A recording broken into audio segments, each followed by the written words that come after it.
ഹരി ഓം ഹരി ഓം.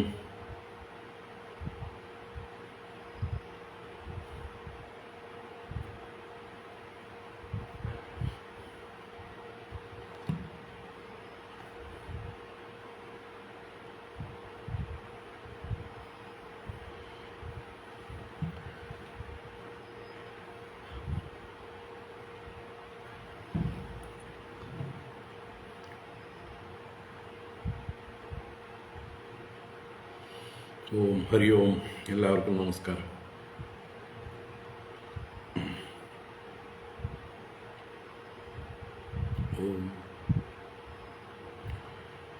ശുക്ലാംബരധരം വിഷ്ണും ശശിവർണം ചതുർഭുജം പ്രസന്നവദനം ധ്യായേത് സർവവിഘ്നോപശാന്തയേ. ഗുരവേ സർവലോകാനാം ഭിഷജേ ഭവരോഗിണാം നിധയേ സർവവിദ്യാനാം ദക്ഷിണാമൂർത്തയേ നമഃ. ജന്മാദ്യസ്യ യതോന്വയാദിതരതശ്ചാർത്ഥേഷ്വഭിജ്ഞസ്വരാട് തേനേ ബ്രഹ്മഹൃദായ ആദികവയേ മുഹ്യന്തി യത്സൂരയഃ. തേജോ വാരിമൃതാം യദാ വിനിമയോ യത്ര ത്രിസർഗോ മൃഷാ ധാംനാ സ്വേന സദാ നിരസ്തകുഹകം സത്യം പരം ധീമഹി. ധർമ്മഃ പ്രോജ്ജിതകൈതവോത്ര പരമോ നിർമ്മത്സരാണാം സതാം. വേദ്യം വാസ്തവമത്ര വസ്തുശിവദം താപത്രയോന്മൂലനം. ശ്രീമദ്ഭാഗവതേ മഹാമുനികൃതേ കിം വാ പരൈരീശ്വരഃ. സദ്യോ ഹൃദ്യവരുധ്യതേത്ര കൃതിഭിഃ ശുശ്രൂഷുഭിസ്തൽക്ഷണാത്. നിഗമകൽപതരോർഗളിതം ഫലം സുഖമുഖാദമൃതദ്രവസംയുതം പിബത ഭാഗവതം രസമാലയം മുഹുരഹോ രസികാ ഭുവി ഭാവുകാഃ. നാരായണം നമസ്കൃത്യ നരം ചൈവ നരോത്തമം ദേവീം സരസ്വതീം വ്യാസം തതോ ജയമുദീരയേത്. യം പ്രവ്രജന്തമനുപേതമപേതകൃത്യം ദ്വൈപായനോ വിരഹകാതര ആജുഹാവ. പുത്രേതി തന്മയതയാതരവോഭിനേദുഃ तं സർവഭൂതഹൃദയം മുനിമാനതോസ്മി. യസ്വാനുഭാവമഖിലശ്രുതിസാരമേകം അധ്യാത്മദീപമതിതിദീർഷതാം തമോന്ധം. സംസാരിണാം കരുണയാഃ പുരാണഗുഹ്യം തം വ്യാസസൂനുമുപയാമി ഗുരും മുനീനാം. മൂകം കരോതി വാചാലം പങ്കും ലംഘയതേ ഗിരിം യത്കൃപാതമഹം വന്ദേ പരമാനന്ദമാധവം. യം ബ്രഹ്മാ വരുണേന്ദ്രരുദ്രമരുതഃ സ്തുന്വന്തി ദിവ്യൈസ്തവൈഃ വേദൈഃ സാംഗപദക്രമോപനിഷദൈഃ ഗായന്തി യം സാമഗാഃ. ധ്യാനാവസ്ഥിതതദ്ഗതേന മനസാ പശ്യന്തി യം യോഗിനോ യസ്യാന്തം ന വിദുഃ സുരാസുരഗണാഃ. ദേവായ തസ്മൈ നമഃ. കോമളം കൂജയൻ വേണും ശ്യാമളോയം കുമാരകഃ. വേദവേദ്യം പരം ബ്രഹ്മ ഭാസതാം പുരതോ മമ. ഭൂതൈർമഹദ്ഭിർയയിമാ പുരോ വിഭുഃ നിർമായശേതേ യദമൂഷു പൂരുഷഃ. ഭുങ്ക്തേ ഗുണാൻ ഷോഡശ ഷോഡശാത്മകഃ സോലങ്കൃഷീഷ്ട ഭഗവാൻ വജാംസി മേ. സച്ചിദാനന്ദരൂപായ വിശ്വോത്പത്യാദിഹേതവേ താപത്രയ വിനാശായ ശ്രീകൃഷ്ണായ വയം നുമഃ. കൃഷ്ണായ വാസുദേവായ ഹരയേ പരമാത്മനെ പ്രണതക്ലേശനാശായ ഗോവിന്ദായ നമോ നമഃ.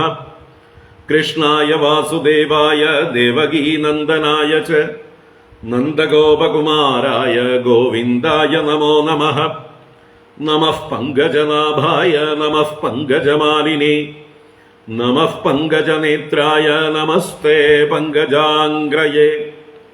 പീതാംബരം കരവിരാജിതശംഖചക്രകൗമോദഗീ സരസിജം കരുണാസമുദ്രം രാധാസഹായമതിസുന്ദരമന്ദഹാസം വാതാലയേശമനിശം ഹൃദി ഭാവയാമി. വാതാലയേശമനിശം ഹൃദി ഭാവയാമി.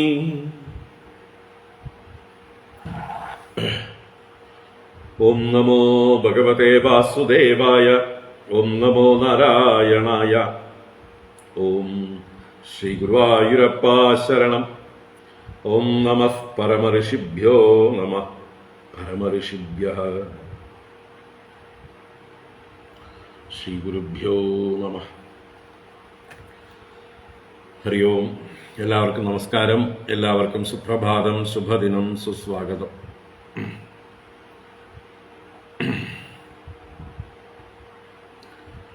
ഭാഗവത ജ്ഞാനഗംഗാ പ്രവാഹത്തിലേക്ക് ഏവർക്കും സുസ്വാഗതം.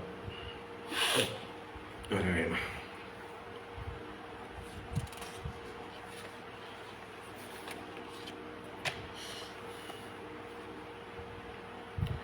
ഭാഗവത ജ്ഞാനഗംഗ സപ്തമസ്കന്ധം 15-ാം അധ്യായം സദാചാര നിർണയം എന്നുള്ള ഭാഗം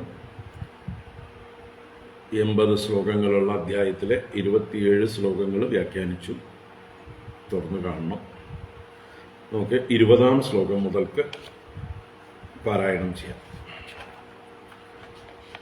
20-ാം ശ്ലോകം മുതൽക്ക്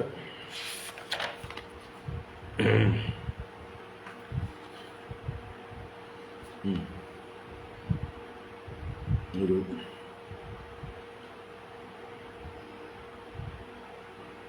60 വരെ പാരായണം ചെയ്യാം.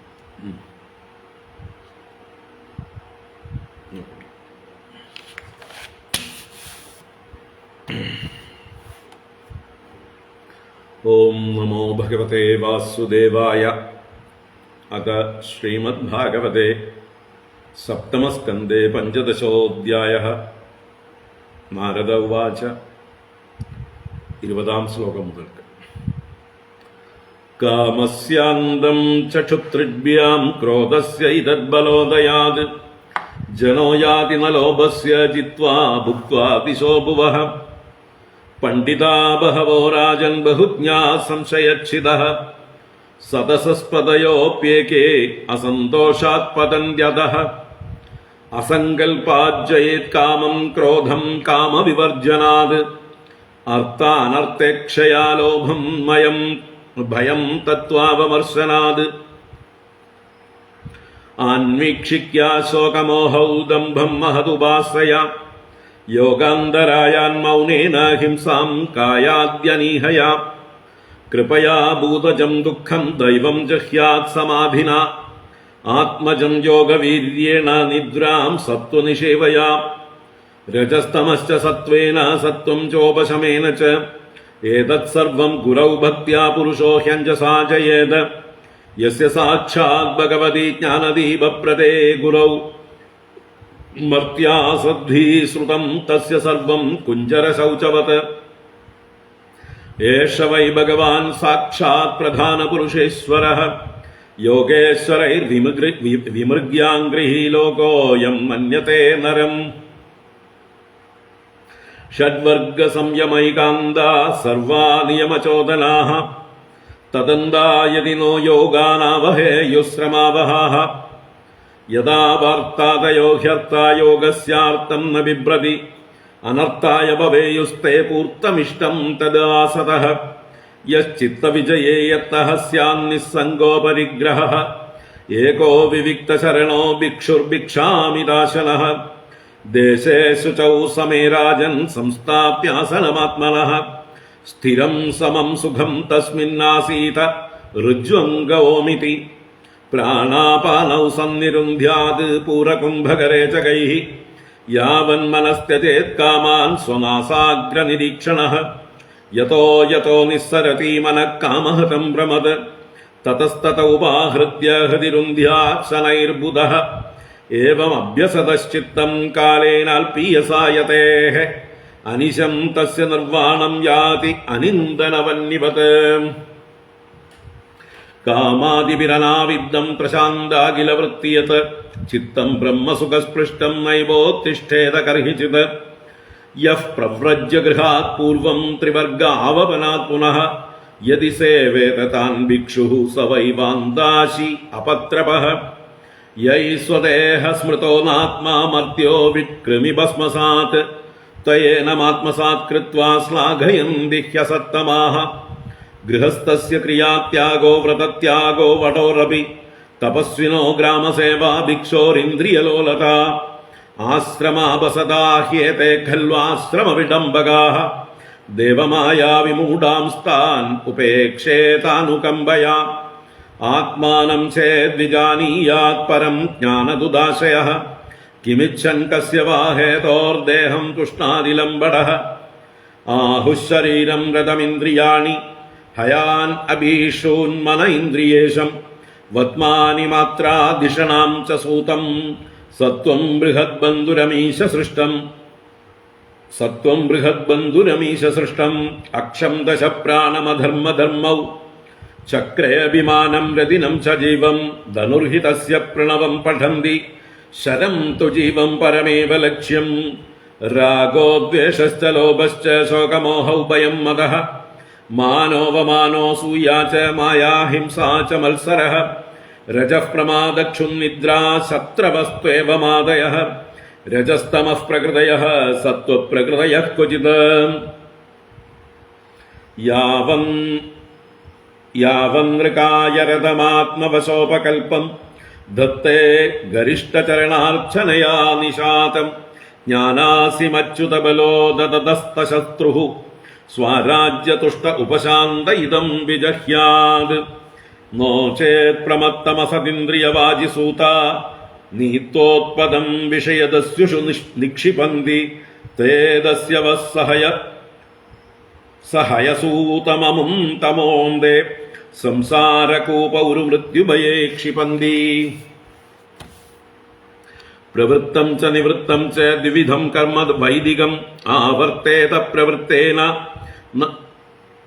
നിവൃത്തേനാശ്നുതേ അമൃതം ഹിംസ്രം ദ്രവ്യമയം കാമ്യം അഗ്നിഹോത്രാദ്യശാന്തിദം ദർശശ്ച പൂർണമാസശ്ച ചാതുർമാസ്യം പശുസുതഃ ഏതദിഷ്ടം പ്രവൃത്താഖ്യം ഹുതം പ്രഹുതമേവ ച പൂർത്തം സുരാലയാ രാമകൂപാ ജീവ്യാദിലക്ഷണം ദ്രവ്യസൂക്ഷ്മവിപാകശ്ച ധൂമോ രാത്രിരപക്ഷയഃ അയനം ദക്ഷിണം സോമോ ദർശ ഓഷധിവിരുദഃ അന്നം രേത ഇതി ക്ഷ്മേശ പിതൃയാനം പുനർഭവഃ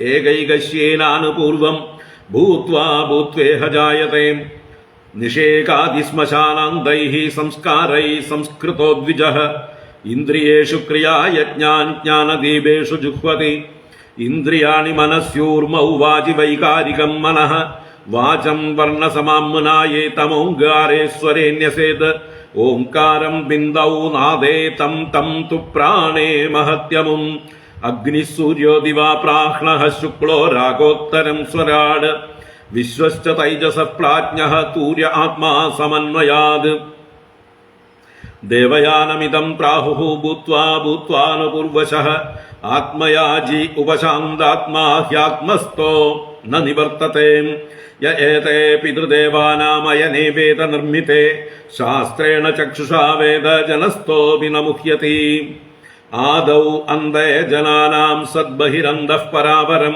ജ്ഞാനം ജ്ഞേയം വചോ വാച്യം തമോ ജ്യോതിസ്ത്വയം സ്വയം ആപാദിതോ ബിഹ്യാഭാസോ യഥാ വസ്തുതയാ സ്മൃതഃ ദുർഘടത്വാദൈന്ദ്രിയകം തദ്വദർത്ഥവികൽപ്പിതം ക്ഷിത്യാദീനാമിഹാർത്ഥാനാം ഛായാ ന കതമാഭിഃ ന സംഘാതോ വികാരോപി ന പൃഥങ്നാന്വിതോ മൃഷാ ധാതവോ അവയവിത്വാച്ച തന്മാത്രാവയവൈർവിനാ നസ്യുർഹ്യസതി അവയവിനി അസന്നവയവോന്തതഃ സർവത്ര ഗോവിന്ദനാമസങ്കീർത്തനം ഗോവിന്ദ ഗോവിന്ദ നാരായണാഖില ഗുരോ ഭഗവൻ നമസ്തേ നാരായണാഖില ഗുരോ ഭഗവൻ നമസ്തേ നാരായണാഖില ഗുരോ ഭഗവൻ നമസ്തേ.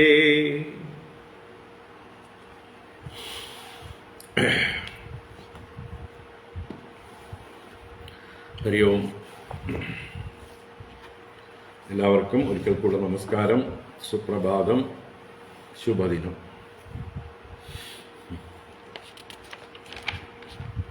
ഭാഗവത ജ്ഞാനഗംഗയിലേക്ക് സുസ്വാഗതം.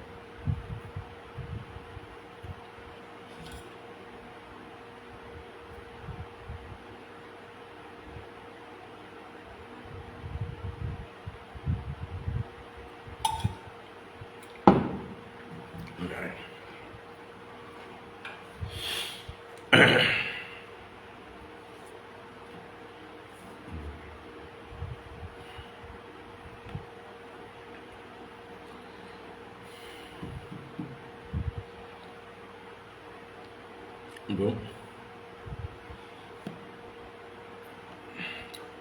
കാമക്രോധ ലോഭങ്ങളാകുന്ന ദോഷങ്ങളെ ജയിക്കേണ്ട രീതികളെക്കുറിച്ച് പറഞ്ഞു. അതുപോലെ തന്നെ ആധ്യാത്മികാദി ദുഃഖങ്ങൾ, താപത്രയങ്ങളെ എങ്ങനെ ഉപേക്ഷിക്കണം, ജയിക്കണം. കൃപയാ ഭൂതജം ദുഃഖം, കാരുണ്യം കൊണ്ട് ചുറ്റുപാടുള്ളതായിട്ടുള്ള ഭൂതങ്ങളുടെ നേരെ കരുണാഭാവം കൊണ്ട് അവർ നമ്മൾക്ക് ചെയ്യുന്ന ദ്രോഹങ്ങളെ ക്ഷമിച്ചുകൊണ്ട് ആ ദുഃഖങ്ങളെ ലഘൂകരിക്കണം. അതുപോലെ സമാധി അഥവാ വിചാരം കൊണ്ട് ആദിദൈവീകങ്ങളായ ദുഃഖങ്ങളെ ലഘൂകരിക്കണം. യോഗവീര്യം കൊണ്ട് അഥവാ പ്രാണായാമാദികളെ കൊണ്ട്, ആസനാദികളെ കൊണ്ടെല്ലാം ശാരീരികവും മറ്റുമായിട്ടുള്ള ആധ്യാത്മിക ദുഃഖങ്ങളെ ജയിക്കണം. നിദ്രയെ സത്വഗുണ സേവ കൊണ്ട്, സാത്വികമായ ആഹാരാദി സേവ കൊണ്ട് നിദ്രയെ ജയിക്കണം. രജസിനെയും തമസിനെയും സത്വഗുണം വളർത്തിക്കൊണ്ട് ജയിക്കേണ്ടതാണ്. സത്വഗുണത്തെ നിവൃത്തിധർമ്മം കൊണ്ട്, ഉപശമം കൊണ്ട് ജയിക്കാവുന്നതാണ്. ഇനി ഇതെല്ലാം എളുപ്പത്തിൽ സാധ്യമാവാനുള്ള വഴി ഗുരുവിനെ സേവിക്കുക. ആ ഗുരുവിലുള്ള ഭക്തി കൊണ്ട് ഇതെല്ലാം ലളിതമായി സാധിക്കും. ആർക്കാണോ ജ്ഞാനദീപപ്രദനായ ഗുരുവിൽ സാക്ഷാൽ ഭഗവാൻ തന്നെ എന്നുള്ളതായിട്ടുള്ള ബുദ്ധിയുള്ളത്, അവന് ഈ പ്രയത്നങ്ങളെല്ലാം സഫലമായി തീരുന്നു. അതല്ലെങ്കിൽ ആർക്കാണോ ഗുരുവിൽ മനുഷ്യബുദ്ധി, അസദ്ബുദ്ധി ഉള്ളത്, അവൻ്റെ പഠിച്ചതെല്ലാം കുഞ്ചര ശൗചവത്ത്, ആനയെ കുളിപ്പിച്ചതുപോലെ നിഷ്ഫലമാകുന്നു എന്ന് മാത്രമല്ല, കൂടുതൽ അഴുക്കാവുന്നു. ഈ ഗുരു സാക്ഷാൽ ഈശ്വരൻ തന്നെയാണ് എന്ന് ഭാവിക്കുക. ഇതപ്പോൾ നിങ്ങളുടെ മുമ്പിലിരിക്കുന്ന ഈ കൃഷ്ണനെ നിങ്ങൾ എങ്ങനെ മനസ്സിലാക്കുന്നില്ലയോ? മന്യതേ നരം, നരനായിട്ടാണ് പലരും ഈ കൃഷ്ണനെ മനസ്സിലാക്കിയിരിക്കുന്നത്. വാസ്തവത്തിൽ ആരാണ് ഈ കൃഷ്ണൻ? പ്രധാന പുരുഷേശ്വരനാണ്, സാക്ഷാൽ ഭഗവാനാണ്. യോഗേശ്വരന്മാർ പോലും തിരയുന്ന പാദങ്ങളോടുകൂടിയവനാണ്. അങ്ങനെയുള്ള ഭഗവാനെ നരനെന്ന് മൂഢജനങ്ങൾ കരുതുന്നത് പോലെയാണ് ഗുരുക്കന്മാരെ മനസ്സിലാക്കാതെ മൂഢജനങ്ങൾ മർത്യബുദ്ധിയോടെ, അസദ്ബുദ്ധിയോടെ അവരെ കാണുന്നത്. അവർക്ക് ആ ഗുരുവിൽ നിന്നുള്ള പ്രയോജനം വേണ്ടത്ര ലഭിക്കുകയില്ല. അപ്പം ഇതുവരെയാണ് നമ്മൾ കണ്ടത്. ഇനി തുടർന്ന് 28-ാം ശ്ലോകം മുതൽക്ക് കാണാം. മനുഷ്യ ജീവിതത്തിൻ്റെ ആത്യന്തികമായിട്ടുള്ള ലക്ഷ്യം ഈശ്വരപ്രാപ്തിയാണ്, ആത്മസാക്ഷാത്കാരമാണ്, അവനവൻ്റെ പൂർണ്ണതയെ തിരിച്ചറിയലാണ്. അതിനുവേണ്ടിയായിരിക്കണം നമ്മുടെ ജീവിതത്തെ നമ്മൾ ക്രമപ്പെടുത്തേണ്ടത്. നമ്മുടെ ജീവിതത്തിലെ എല്ലാ കാര്യങ്ങളും ആ ഒരു ലക്ഷ്യത്തെ മുൻനിർത്തിക്കൊണ്ട് ആയിരിക്കണം. അതല്ലെങ്കിൽ എല്ലാം ശ്രമം മാത്രമായി തീരുന്നു എന്ന് തുടർന്ന് പറയുകയാണ്. അതിനുള്ള വഴികളും പറഞ്ഞു തരികയാണ്. ഷഡ്വർഗ സംയമൈകാന്താഃ സർവാ നിയമചോദനാഃ തദന്തായതി നോ യോഗാൻ ആവഹേയുശ്രമാവഹാഃ. ഷഡ്വർഗ സംയമൈകാന്താഃ സർവാ നിയമചോദനാഃ തദന്തായതി നോ യോഗാൻ ആവഹേയുശ്രമാവഹാഃ. ഷഡ്വർഗ സംയമ ഏകാന്താഃ. സർവാഹ നിയമചോദനാഹ തദന്താ യതി യോഗാൻ ന ആവഹേയുഹു യതി ശ്രമാവഹാഹ. ശ്രമാവഹാഹ എന്ന് പറഞ്ഞാൽ ശ്രമങ്ങളെ ആവഹിക്കുന്നത് മാത്രം, ശ്രമത്തെ ജനിപ്പിക്കുന്നത് മാത്രം, പരിശ്രമം മാത്രം, ഫലമില്ല. അതെങ്ങനെയാണെങ്കിൽ യോഗാൻ ന ആവഹേയുഹു യതി, യോഗങ്ങളെ ആവാഹിക്കുന്നില്ലെങ്കിൽ, യോഗങ്ങൾ എന്ന് പറഞ്ഞാൽ ഈശ്വരപ്രാപ്തിക്കുള്ളതായിട്ടുള്ള ആ ഒരു സാധനകളിലേക്ക് നമ്മളെ നയിക്കുന്നില്ലെങ്കിൽ, ഈശ്വര മാർഗത്തിലേക്ക് ഈശ്വരനോട് നമ്മളെ കൂടുതൽ ആഭിമുഖ്യമുള്ളവരാക്കി തീർക്കുന്നില്ലെങ്കിൽ, ബാക്കി നിങ്ങൾ ലൗകികമായിട്ടുള്ള നിങ്ങളുടെ ധർമാചരണങ്ങളൊക്കെ വൃഥാവിലായി പോകുന്നു. എങ്ങനെയാ പറഞ്ഞത്? നമ്മുടെ ലൗകിക ധർമാചരണങ്ങളെ ഷഡ്വർഗ സംയമൈകാന്താഹ. ഷഡ്വർഗങ്ങൾ എന്ന് പറഞ്ഞാൽ ഇന്ദ്രിയങ്ങളും മനസ്സും,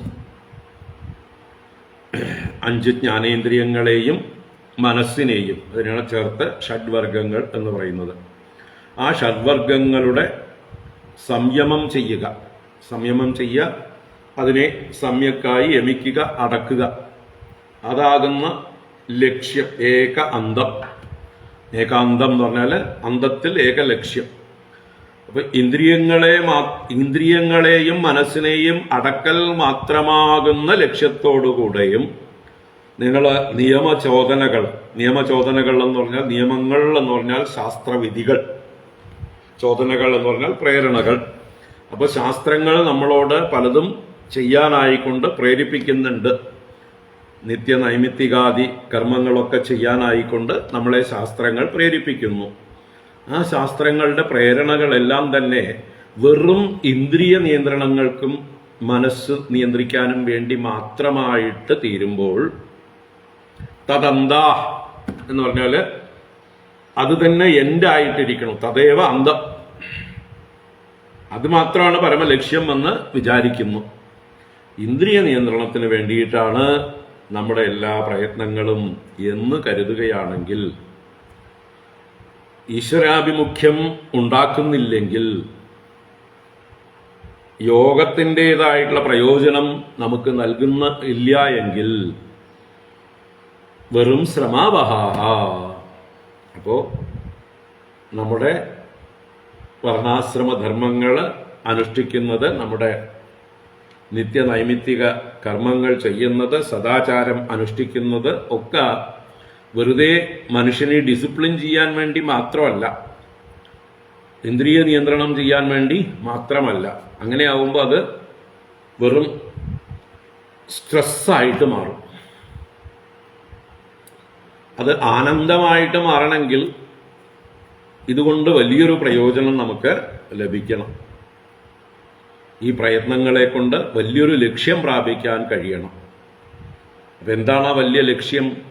വലിയ ലക്ഷ്യം ആത്മസ്വരൂപനായ, ആനന്ദസ്വരൂപനായ, പൂർണ്ണസ്വരൂപനായ ആ ഈശ്വരനുമായിട്ടുള്ള മേളനം, അതാണ് യോഗം.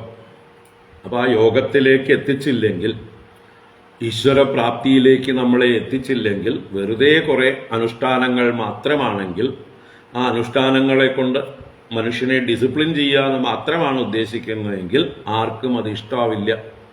വെറുതെ ഡിസിപ്ലിൻഡ് ആവാൻ പറഞ്ഞാൽ തൽക്കാലം നിയമങ്ങളെ പേടിച്ചുകൊണ്ട്, ശക്തന്മാരെ പേടിച്ചുകൊണ്ട് നമ്മൾ അതൊക്കെ ചെയ്തു എന്ന് വരും. ആരെയും പേടിക്കാനില്ലാത്ത അവസരങ്ങളിൽ നമ്മൾ ആ നിയമങ്ങളെയൊക്കെ ലംഘിക്കും. നമ്മൾ സ്വയം വെച്ചിട്ടുള്ളതായിട്ടുള്ള നിയമങ്ങളെല്ലാം തന്നെ നമ്മൾ ലംഘിക്കും. ആരും കാണാനില്ല, ആരെയും പേടിക്കേണ്ടതില്ല. അങ്ങനെ അവസരം ലഭിക്കുമ്പോൾ നമ്മൾ എന്തായിത്തീരും? നമ്മൾ തോന്നിയവാസികളായിത്തീരും, താന്തോന്നികളായിത്തീരും. അപ്പം അങ്ങനെ തീരാതിരിക്കാൻ നമ്മളെ മറ്റൊരു വലിയ ലക്ഷ്യം പ്രചോദിപ്പിക്കണം. ആ വലിയ ലക്ഷ്യമാണ് ഇവിടെ യോഗ ശബ്ദം കൊണ്ട് ഉദ്ദേശിച്ചത്. ഈശ്വരപ്രാപ്തി, നമ്മുടെ ഉള്ളിലുള്ള ഈശ്വര തത്വത്തെ സാക്ഷാത്കരിക്കുക. ഞാനും ഈശ്വരനും ഒന്നാണെന്നുള്ളതായിട്ടുള്ള അറിവിൽ ഉറയ്ക്കുക. ആ ഒരു പൂർണ്ണത, ആ ഒരു ആനന്ദം, അതാണ് ലക്ഷ്യം. അതല്ലാതെ വെറുതെ ഇന്ദ്രിയങ്ങളെ നിയന്ത്രിക്കാൻ വേണ്ടി ചടങ്ങുകളല്ല. ഷഡ്വർഗ സംയമ ഏകാന്താഹ നിയമചോദനാഹ സർവ തദന്തായതി. അതോടുകൂടി അവസാനിക്കുന്നു. ഇന്ദ്രിയ നിയന്ത്രണം മാത്രമാണ് ഈ ആചാര അനുഷ്ഠാനങ്ങളുടെയൊക്കെ ലക്ഷ്യം എങ്കിൽ പാഴായിപ്പോയി. നിങ്ങൾ എത്തേണ്ടിടത്ത് എത്തിയില്ല. ശ്രമാവഹാഹ. നിങ്ങൾ വെറുതെ എന്താ പറയുക, തെങ്ങ് വെച്ചു നാളികേരമൊന്നും കിട്ടിയില്ലെങ്കിൽ വെറും ശ്രമം മാത്രമല്ലേ? വാഴ വെച്ചു കൊല കിട്ടിയില്ലെങ്കിൽ ശ്രമം മാത്രമല്ലേ? അതിൻ്റെ ബൈ പ്രോഡക്റ്റായിട്ട് ചിലപ്പോൾ വാഴ വെച്ചാൽ ഇല കിട്ടിയെന്ന് വരും. വേറൊന്നും ഗുണമില്ല. ഇലയ്ക്ക് വേണ്ടിയിട്ടല്ലല്ലോ വാഴ വെക്കുന്നത് നമ്മൾ. അതിൻ്റെ കൂടെ കിട്ടും ഇല. ഏത് വാഴ വെച്ചാലും അതിൻ്റെ ആത്യന്തികമായിട്ടുള്ള ലക്ഷ്യം അതിലെ പഴം കഴിക്കലാണ്. കൂട്ടത്തിൽ ഇലയും കച്ചവടം ചെയ്യാം. ധാരാളം തോട്ടം ഉണ്ടെങ്കിൽ അതിൽ നിന്ന് ഇല മുറിച്ച് ഇലക്കച്ചവടവും ചെയ്യാം. അതിനുവേണ്ടിയും ആളുകൾ വാഴ വളർത്തുന്നുണ്ട്. തമിഴ്നാട്ടിലൊക്കെ ഇലയ്ക്ക് വേണ്ടി വാഴത്തോട്ടങ്ങളുണ്ട്. പക്ഷെ അതിലും കൊല വരും. അവസാനം കൊലയിലാണത് പര്യവസാനിക്കുക. നല്ല ഇലകൾ ധാരാളം ദിവസവും എടുക്കാൻ. അപ്പം അതും ഒരു ബലമാണ്. നല്ല ഇലകൾ ഉണ്ടാവുന്ന വാഴ വയ്ക്കുന്നത് അതും ഒരു ഫലം തന്നെയാണ്. അത് കിട്ടിയില്ലെങ്കിലോ, ഇലയൊക്കെ കീറിപ്പോയതാണെങ്കിലോ അതും പ്രയോജനമില്ലാതായി. അപ്പം നല്ല ശക്തിയുള്ള ഇലകളുടെ ബ്രീഡുകളുണ്ട്. ധാരാളം ഇല ഒന്നരാടം മുറിച്ചെടുക്കാൻ പറ്റുന്ന രീതിയിലുള്ള വാഴകളുണ്ട്. അത് വളർത്തുവർ. അവസാനം അത് കുലച്ചു കഴിഞ്ഞാൽ അതും തീരും. എന്തായാലും കുലയ്ക്കാതിരിക്കില്ല. അതുപോലെ തെങ്ങ് വളർത്തിയാൽ നല്ല നാളികേരം കിട്ടണം. ഏത് മരം വെച്ചാലും ഏത് വൃക്ഷം വെച്ചാലും അതിൽ നിന്ന് നമുക്ക് ഉദ്ദേശിക്കുന്ന ഫലം കിട്ടണം. ചില വൃക്ഷങ്ങൾ നമ്മൾ വയ്ക്കുന്നത് അതിൽ നിന്ന് പഴങ്ങൾ കിട്ടാനല്ല, കായ്കൾ കിട്ടാനല്ല. അപ്പോൾ തേക്കോ വീട്ടിയോ മഹാഗണിയോ അങ്ങനെയുള്ളതൊക്കെ നമ്മൾ വെച്ച് പിടിപ്പിക്കും. അതിൽ നിന്ന് കിട്ടുന്ന ഫലം എന്താണ്? ആ തടി വളർന്ന് വലുതായി കഴിഞ്ഞാൽ അത് വെട്ടിമുറിച്ച് അതിനെ നമുക്ക് പ്രയോജനപ്പെടുത്താം. അതാണ് അതിൻ്റെ ഫലം. അപ്പം അതുപോലെ ഓരോ പ്രയത്നത്തിനും അതിൻ്റേതായിട്ടുള്ള ലക്ഷ്യമുണ്ട്, ഫലമുണ്ട്. അത് ലഭിച്ചില്ലെങ്കിൽ വെറും പ്രയത്നം, ശ്രമാവഹം. അതുപോലെയാണ് നമ്മുടെ ജീവിതത്തിലെ സദാചാര അനുഷ്ഠാനങ്ങളെല്ലാം. സദാചാരം അനുഷ്ഠിക്കാൻ വേണ്ടി സദാചാരമല്ല, സദാചാര അനുഷ്ഠാനങ്ങളിലൂടെ ഒരു ലക്ഷ്യത്തിൽ എത്തിച്ചേരാനുണ്ട്. അതാണ് ഈശ്വരപ്രാപ്തി. അതിനെയാണ് യോഗം എന്നിവിടെ പറഞ്ഞിരിക്കുന്നത്. അതിനെ തന്നെയാണ് അടുത്ത ശ്ലോകത്തിലും വ്യാഖ്യാനിക്കുന്നത്. യഥാ വാർത്താദയോ ഹ്യർത്ഥ യോഗസ്യാർത്ഥം ന ബിഭ്രതി അനർത്ഥായ ഭവേയുസ്തേ പൂർത്തമിഷ്ടം തദാസതഃ. യഥാ വാർത്താദയോ ഹ്യർത്ഥാഃ യോഗസ്യാർത്ഥം ന ബിഭ്രതി അനർത്ഥായ ഭവേയുസ്തേ പൂർത്തമിഷ്ടം തദാസതഃ. യഥാ വാർത്താദയഃ ഹി അർത്ഥാഃ.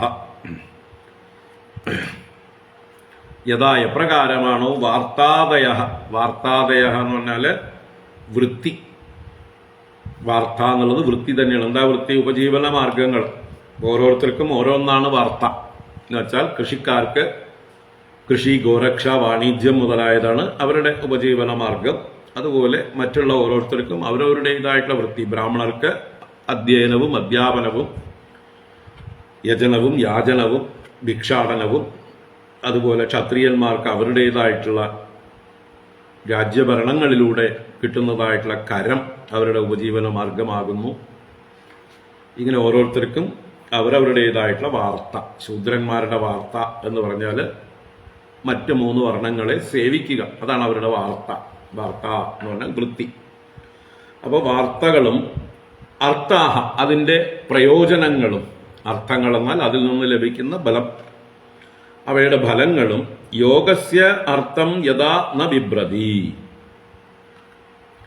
യോഗസ്യ അർത്ഥം, യോഗത്തിന്റെ ഫലത്തെ, അർത്ഥമെന്നാൽ ബലം. അപ്പൊ യോഗത്തിന്റെ ബലത്തെ യഥാ ന ബിഭ്രതി, എപ്രകാരം ആയാൽ വഹിക്കുന്നില്ലയോ, ഗർഭം ധരിക്കുന്നില്ലയോ, ഫലത്തെ നൽകാതിരിക്കുന്നു, തേ അനർത്ഥായ ഭവേയു, ആ വാർത്താദികളും അതിന്റെ ഫലങ്ങളും അനർത്ഥായ ഭവേയു, അർത്ഥരഹിതമായോ വിപരീതമായോ ഭവിക്കുന്നു. അനർത്ഥം എന്നുള്ളതിന് അർത്ഥമില്ലായ്മ, പ്രയോജനമില്ലായ്മ എന്നും വിപരീത അർത്ഥത്തിലും, എന്നുവെച്ചാലോ ദുഃഖം ഉണ്ടാക്കുന്നതായിട്ട്, പ്രയോജനത്തിന് പകരം ഉപദ്രവമുണ്ടാക്കുന്നതായിട്ടും, അനർത്ഥത്തിനങ്ങനെ അർത്ഥമില്ലായ്മ എന്നും വിപരീത ഫലം എന്നും അർത്ഥമാണ്. അപ്പൊ അനർത്ഥത്തിനായിക്കൊണ്ട് ഭവിക്കും. അനർത്ഥായ ഭവേയു തഥാ അസതഃ പൂർത്തം ഇഷ്ടം. അതുപോലെ തന്നെയാകുന്നു ഒരു അസത് പുരുഷന്റെ, സദാചാരമില്ലാത്ത, ലക്ഷ്യബോധമില്ലാത്ത ഒരു പുരുഷന്റെ പൂർത്തം ഇഷ്ടം, പൂർത്തം ഇഷ്ടം മുതലായ കർമ്മങ്ങളും ഫലിക്കുന്നില്ല, അനർത്ഥത്തിനായിക്കൊണ്ട് ഭവിക്കും. പൂർത്തം ഇഷ്ടം എന്നൊക്കെ പറഞ്ഞാൽ ഇഷ്ടം എന്നുള്ളത് ഇഷ്ടി കർമ്മങ്ങളെയാണ് ഇഷ്ടം എന്ന് പറയുന്നത്. വൈദികങ്ങളായിട്ടുള്ള യാഗങ്ങളും യജ്ഞങ്ങളും ഒക്കെ ഇഷ്ടകർമ്മങ്ങൾ, ദേവതാ ആരാധനകളെയാണ് ഇഷ്ടകർമ്മങ്ങൾ എന്ന് പറയുന്നത്. ഇഷ്ടിക ഉപയോഗിച്ച് യാഗശാലകൾ ഉണ്ടാക്കി ഇഷ്ടികർമ്മം ചെയ്യുന്നതിനെയാണ് ഇഷ്ടം എന്ന് പറയുന്നത്, ദൈവിക ആരാധന. പൂർത്തം എന്നുള്ളത് സാമൂഹിക സേവ, സാമാജിക സേവ, പ്രകൃതി സേവ, ഇതൊക്കെ പൂർത്തത്തിൽപ്പെടുന്നു. അപ്പോൾ സമൂഹത്തിന് ആവശ്യമായിട്ടുള്ള ഏതെങ്കിലും പ്രോജക്റ്റുകൾ ചെയ്തു കൊടുക്കുക, സമൂഹത്തിന് വേണ്ടി ഒരു കുളം കുഴിച്ചു കൊടുക്കാം, കിണർ കുഴിച്ചു കൊടുക്കാം, അല്ലെങ്കിൽ വഴിയാത്രക്കാർക്ക് വേണ്ടി വഴിയമ്പലങ്ങൾ, അല്ലെങ്കിൽ തണ്ണീർ പന്തലുകൾ, അല്ലെങ്കിൽ ഭാരമിറക്കി വെക്കാൻ ചുമടുതാങ്ങികൾ, അല്ലെങ്കിൽ വഴിയിലൂടെ യാത്ര പോകുന്ന പശുക്കൾക്ക് വെള്ളം കുടിക്കാനുള്ളതായിട്ടുള്ള സൗകര്യങ്ങൾ, പക്ഷികൾക്ക് വെള്ളം കുടിക്കാനുള്ളതായിട്ടുള്ള സൗകര്യങ്ങൾ, വഴിനീളെ ഫലവൃക്ഷങ്ങൾ വെച്ച് പിടിപ്പിക്കുക, ആവശ്യക്കാർക്ക്, വിശക്കുന്നവർക്കും ദാഹിക്കുന്നവർക്കും യാത്രക്കാർക്ക് ക്ഷീണിക്കുമ്പോൾ വിശ്രമിക്കാനും ഒക്കെ ആയിട്ട് വഴിയിലൊക്കെ നല്ല ഫലവൃക്ഷങ്ങൾ വെച്ച് പിടിപ്പിക്കുക, നല്ല വഴികളുണ്ടാക്കുക, ക്ഷേത്രങ്ങൾ പണിയുക, വിദ്യാലയങ്ങൾ പണിയുക, ഇങ്ങനെ സമൂഹത്തിന് പ്രയോജനപ്രദമായിട്ടുള്ള ഗ്രന്ഥശാലകൾ നിർമ്മിക്കുക, അത് വേണ്ട വ്യവസ്ഥകൾ ചെയ്യുക, ഇങ്ങനെ എന്തൊക്കെ രീതിയിൽ സമൂഹത്തിന് സേവ ചെയ്യാൻ പറ്റുമോ അതിനെയാണ് പൂർത്തം എന്ന് പറയുന്നത്. അപ്പോൾ ഇങ്ങനെയുള്ള പൂർത്തകർമ്മങ്ങളും അതുപോലെ ദൈവികങ്ങളായ ഇഷ്ടകർമ്മങ്ങളും തൽക്കാലത്തെ ഫലം മാത്രം ഉദ്ദേശിച്ചുകൊണ്ട്, അല്ലെങ്കിൽ പേരും പ്രശസ്തിയും ഉദ്ദേശിച്ചുകൊണ്ട്, തൻ്റെ ദമ്പം പ്രകടിപ്പിക്കാനായിക്കൊണ്ട് ഉദ്ദേശിച്ചുകൊണ്ട് ഒക്കെ ചെയ്യുമ്പോൾ അതൊക്കെ ഭാവിയിൽ അനർത്ഥകരങ്ങളായി തീരുന്നു. എന്നാൽ ഈ ചെയ്യുന്നതെല്ലാം ഈശ്വരപ്രാപ്തിക്കായിക്കൊണ്ട് ആണെങ്കിൽ, ചിത്തശുദ്ധി ഉണ്ടായി, അതിലൂടെ ഈശ്വര അനുഗ്രഹമുണ്ടായി, ആ ഈശ്വര തത്വജ്ഞാനം ഉണ്ടാവുന്നതിന് ലക്ഷ്യം വെച്ചുകൊണ്ടാവട്ടെ നമ്മുടെ സകല സൽക്കർമ്മങ്ങളും. അതല്ലെങ്കിൽ എല്ലാം അനർത്ഥത്തിനായിക്കൊണ്ട് ഭവിക്കും. കീർത്തിയാദികളൊക്കെ ഉണ്ടാവുമെങ്കിലും അഹങ്കാരാദികളെ ജനിപ്പിച്ച് നമ്മളെ ധൂർത്തന്മാരും തോന്നിയവാസികളൊക്കെ ആക്കി ആധ്യാത്മിക മാർഗത്തിൽ നിന്ന് നമ്മൾ പതിച്ചു പോകാം. അതുതന്നെയാണ് അനർത്ഥം. ഇപ്പോൾ വെറും ശ്രമാവഹങ്ങളും അനർത്ഥങ്ങളുമായി മാറാതിരിക്കാൻ എന്ത് വേണം? ഏത് കർമ്മം ചെയ്യുമ്പോഴും അത് ഈശ്വരാർപ്പണമാക്കി മാറ്റണം. യജ്ഞാർത്ഥാത് കർമ്മണോന്യത്ര ലോകോയം കർമ്മബന്ധന തദർത്ഥം കർമ്മ കൗന്ദേയ മുക്തസംഗ സമാചര. ഭഗവാൻ ഗീതയിൽ വളരെ വ്യക്തമായി അർജുനനോട് പറഞ്ഞു കൊടുക്കുന്നു, യജ്ഞാർത്ഥാത് കർമ്മണോന്യത്ര ലോകോയം കർമ്മബന്ധന.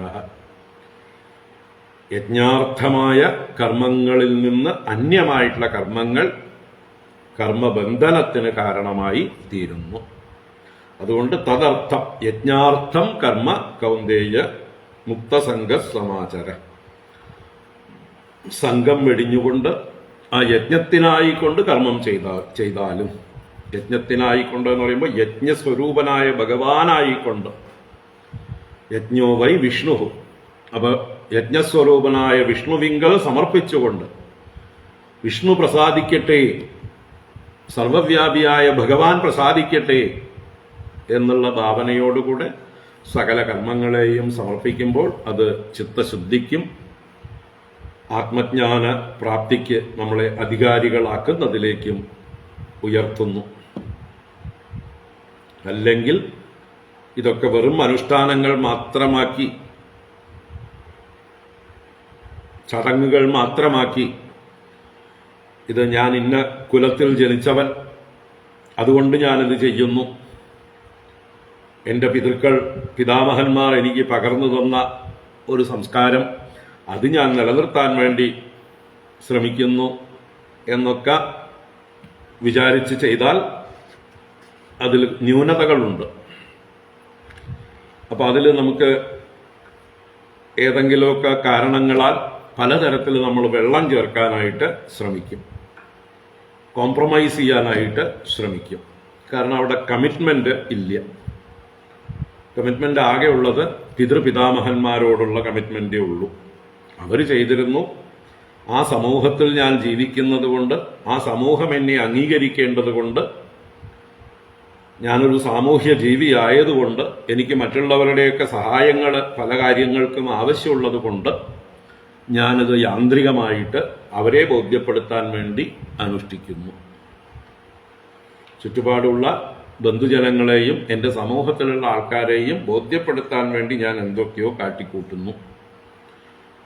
അല്ലാതെ ഇത് എൻ്റെ ചിത്തശുദ്ധിക്ക് വേണ്ടിയോ ഈശ്വര പ്രീതിക്ക് വേണ്ടിയോ ആത്മസാക്ഷാത്കാരത്തിന് വേണ്ടിയോ ആണെന്നുള്ള ചിന്ത അവനുണ്ടാകുന്നില്ല. അപ്പം അങ്ങനെ വരുമ്പോൾ എവിടെയൊക്കെ ആളുകളെ കണ്ണു വെട്ടിക്കാൻ പറ്റും.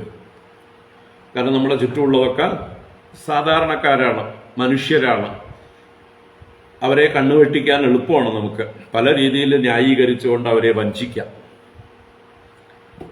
അപ്പോൾ നമ്മൾ ആ രീതികൾ തിരഞ്ഞെടുക്കും. അങ്ങനെ ധർമ്മം അതിന് എന്താ പറയുക, പതനം വന്നു പോകും. വെറും വെള്ളം മാത്രമായിട്ട് തീരും അവസാനം. അപ്പം അതിനാണ് എല്ലാം അറിയുന്ന സർവജ്ഞനായ, സർവവ്യാപിയായ, സർവശക്തനായ ആ ഒരു ഈശ്വരൻ എല്ലാം അറിയുന്നുണ്ട്, എല്ലാം കാണുന്നുണ്ട്. അങ്ങേരെ വഞ്ചിക്കാനായിക്കൊണ്ട് നമുക്ക് സാധിക്കില്ല. അങ്ങേരുടെ സന്തോഷത്തിനായിക്കൊണ്ട് ഞാൻ എൻ്റെ കഴിവിൻ്റെ പരമാവധി ഞാൻ ചെയ്യുന്ന കർമ്മങ്ങളൊക്കെ ചെയ്യണം എന്നുള്ളതായിട്ടുള്ളൊരു ബോധം. ഈശ്വരൻ എല്ലാറ്റിനും സാക്ഷിയാണ്. അദ്ദേഹത്തിൻ്റെ കണ്ണ് മറച്ചുകൊണ്ട് നമുക്കൊന്നും ചെയ്യാൻ കഴിയില്ല. നമ്മുടെ കഴിവിൻ്റെ പരമാവധി നമ്മൾ ചെയ്യുമ്പോഴാണ് ഈശ്വരൻ പ്രസാദിക്കുക. ഈശ്വരൻ പറഞ്ഞു തന്നിട്ടുള്ളതായിട്ടുള്ള നിയമാവലികളുണ്ട്, ശാസ്ത്രങ്ങളുണ്ട്. അതൊക്കെ ഞാൻ അനുസരിക്കുമ്പോഴാണ് ഈശ്വരൻ എൻ്റെ നേരെ പ്രസാദിക്കുക. ഈ ഒരു ചിന്ത നമ്മളെ ഭരിക്കണം.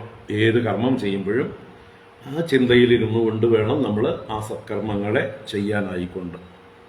അല്ലാതെ നമ്മുടെ ചുറ്റുപാടുമുള്ള ഏതെങ്കിലും പൊട്ടക്കണ്ണന്മാരെ ബോധ്യപ്പെടുത്താൻ വേണ്ടിയിട്ട് ആവരുത്. അല്പന്മാരായിട്ടുള്ള ആളുകളെ ബോധ്യപ്പെടുത്താൻ വേണ്ടിയിട്ടാവുമ്പോൾ അവരുടെ അല്പത്തരം നമ്മൾക്ക് അറിയാൻ കഴിയും. അവരെ വഞ്ചിക്കാൻ നമുക്ക് എളുപ്പം സാധിക്കും. അപ്പോൾ അതിലൂടെ നമ്മൾ ആരെയാ വാസ്തവത്തിൽ വഞ്ചിക്കുന്നത്?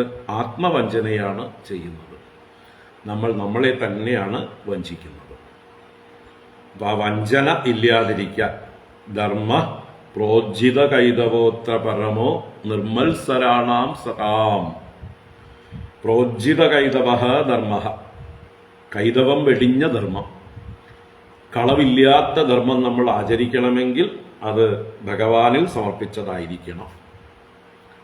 ഭഗവത് സമർപ്പണമല്ലാത്ത കർമ്മങ്ങളൊക്കെ നമ്മളുടെ ഉള്ളിൽ അതിനെ വഞ്ചിക്കാനുള്ള പരിശ്രമം വന്നു ചേരും. നമ്മളൊക്കെ എളുപ്പപ്പണി നോക്കുന്നവരാണ്. എപ്പോഴും മനുഷ്യൻ്റെ സഹജമായിട്ടുള്ള സ്വഭാവമാണ് ഷോർട്ട് കട്ട് നോക്കുക എന്നുള്ളത്. അങ്ങനെ ഷോർട്ട് കട്ട് നോക്കിയിട്ടാണ് ഇപ്പോൾ വെറും ഷോർട്ട് കട്ടേ ഉള്ളൂ. എവിടേക്കാ പോകേണ്ടതെന്ന് അറിയില്ല, പക്ഷെ ലക്ഷ്യം അറിയില്ല. കണ്ട ഷോർട്ട് കട്ട് കൂടെയൊക്കെ ഓടിക്കേറും. അവസാനം ഏത് പടുകുഴിയിലാണ് ചെന്ന് ചാടുന്നത് എന്ന് നോക്കുന്നില്ല. അപ്പം അതാണ് മനസ്സിലാക്കേണ്ടത്. യഥാ വാർത്താദയോ ഹ്യർത്ഥാഃ യോഗസ്യാർത്ഥം ന ബിഭ്രതി അനർത്ഥായ ഭവേയുസ്തേ പൂർത്തമിഷ്ടം തദാ സതഃ. അപ്പം നമ്മുടെ വർണ്ണാശ്രമധർമ്മങ്ങൾ ആചരിക്കുന്നതാവട്ടെ, സദാചാരങ്ങൾ അനുഷ്ഠിക്കുന്നതാവട്ടെ, നിത്യനൈമിത്തിക കർമ്മങ്ങൾ ചെയ്യുന്നതാവട്ടെ, ബാക്കി ഏതൊക്കെ ഇഷ്ടാപൂർത്ത കർമ്മങ്ങൾ ചെയ്യുന്നുവോ എല്ലാം തന്നെ ഈശ്വരാർപ്പിതം ആയിട്ടില്ല എങ്കിൽ, ആത്മസാക്ഷാത്കാരം എന്ന ലക്ഷ്യത്തിനല്ല എങ്കിൽ, താൽക്കാലിക ലക്ഷ്യങ്ങൾക്കാണെങ്കിൽ അത് പതനത്തിന് കാരണമായി തീരും, അനർത്ഥമായി ഭവിക്കും. വ്യക്തമായിട്ട് ഉൾക്കൊള്ളുക. അതുകൊണ്ട് നമ്മൾ ആചരിക്കുന്ന കർമ്മങ്ങളെല്ലാം തന്നെ നമ്മുടെ ശ്രേയസ്സിന് വേണ്ടിയിട്ടാണ്, വേറെ ആരെയും ബോധ്യപ്പെടുത്താനല്ല, നമ്മുടെ ശ്രേയസ്സിന് വേണ്ടിയിട്ടാണ്, ഈശ്വര പ്രീതിക്ക് വേണ്ടിയിട്ടാണ്. ഈ കാര്യങ്ങളാണ് അടിവരയിട്ട് മനസ്സിൽ ഉറപ്പിക്കേണ്ടത്. എങ്കിൽ മാത്രമേ നമ്മൾ ധർമാചരണത്തിൽ വീഴ്ച വരുത്താതിരിക്കുകയുള്ളൂ. പൂർണ്ണമായിട്ടുള്ള നമ്മുടെ ശക്തിക്കനുസരിച്ച് നമ്മൾ പ്രവർത്തിക്കുകയുള്ളൂ. യഥാശക്തി പ്രവർത്തിക്കുമ്പോഴേ അത് പൂജയായി മാറുന്നുള്ളൂ. അപ്പോഴേ ഈശ്വര പ്രീതി ഉണ്ടാവുന്നുള്ളൂ. അപ്പോഴേ നമ്മുടെ വികാസം ഉണ്ടാവുന്നുള്ളൂ. യശ്ചിത്ത വിജയേ യത്തഃ സ്യാം നിസ്സംഗോ പരിഗ്രഹഃ ഏകോ വിവിക്ത ശരണോ ഭിക്ഷുർഭിക്ഷാമിതാശനഃ. യശ്ചിത്ത വിജയേ യത്തഃ സ്യാം നിസ്സംഗോ പരിഗ്രഹഃ ഏകോ വിവിക്ത ശരണോ ഭിക്ഷുർഭിക്ഷാമിതാശനഃ.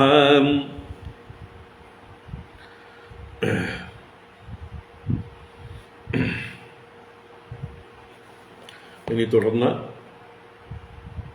ഇങ്ങനെ മനസ്സിനെ വേണ്ട രീതിയിൽ നിയന്ത്രിച്ച് പാകപ്പെടുത്തി, ഇന്ദ്രിയങ്ങളെയൊക്കെ നിയന്ത്രിച്ച് എന്താണ് ചെയ്യേണ്ടത്,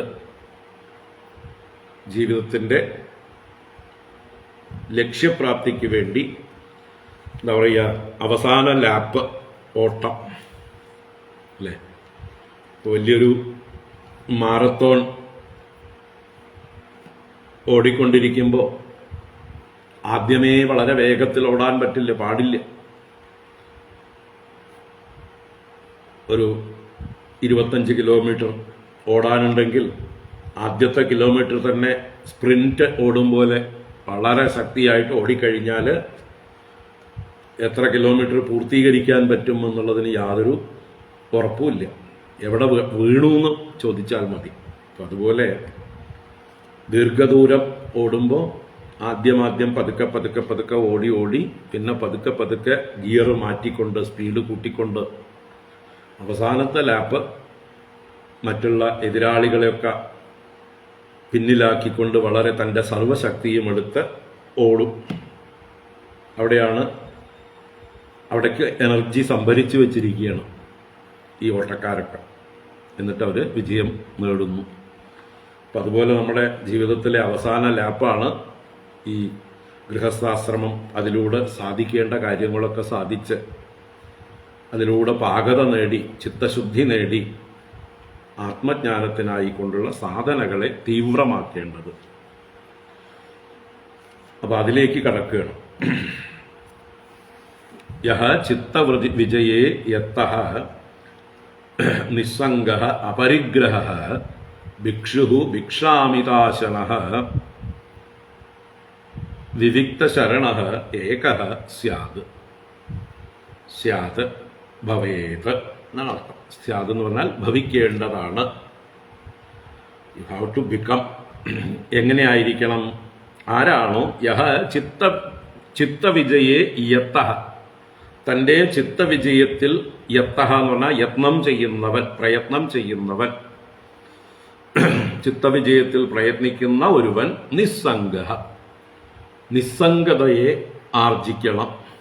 ഒന്നിനോടും സംഘമില്ലായ്മ, തൻ്റെ ഗൃഹത്തോടും ഭാര്യാപുത്രാദി ബന്ധുക്കളോടും താൻ സമ്പാദിച്ച ധനങ്ങളോടും അല്ലെ വീട്ടിലുള്ളതായിട്ടുള്ള വളർത്തുമൃഗങ്ങളാവാം, ഉപകരണങ്ങളാവാം, താൻ ആർജിച്ചതായിട്ടുള്ള ഏതു തരത്തിലുള്ളതായിട്ടുള്ള സ്വത്തായിക്കോട്ടെ അതിനോടൊന്നും സംഘമില്ലാതായിട്ട്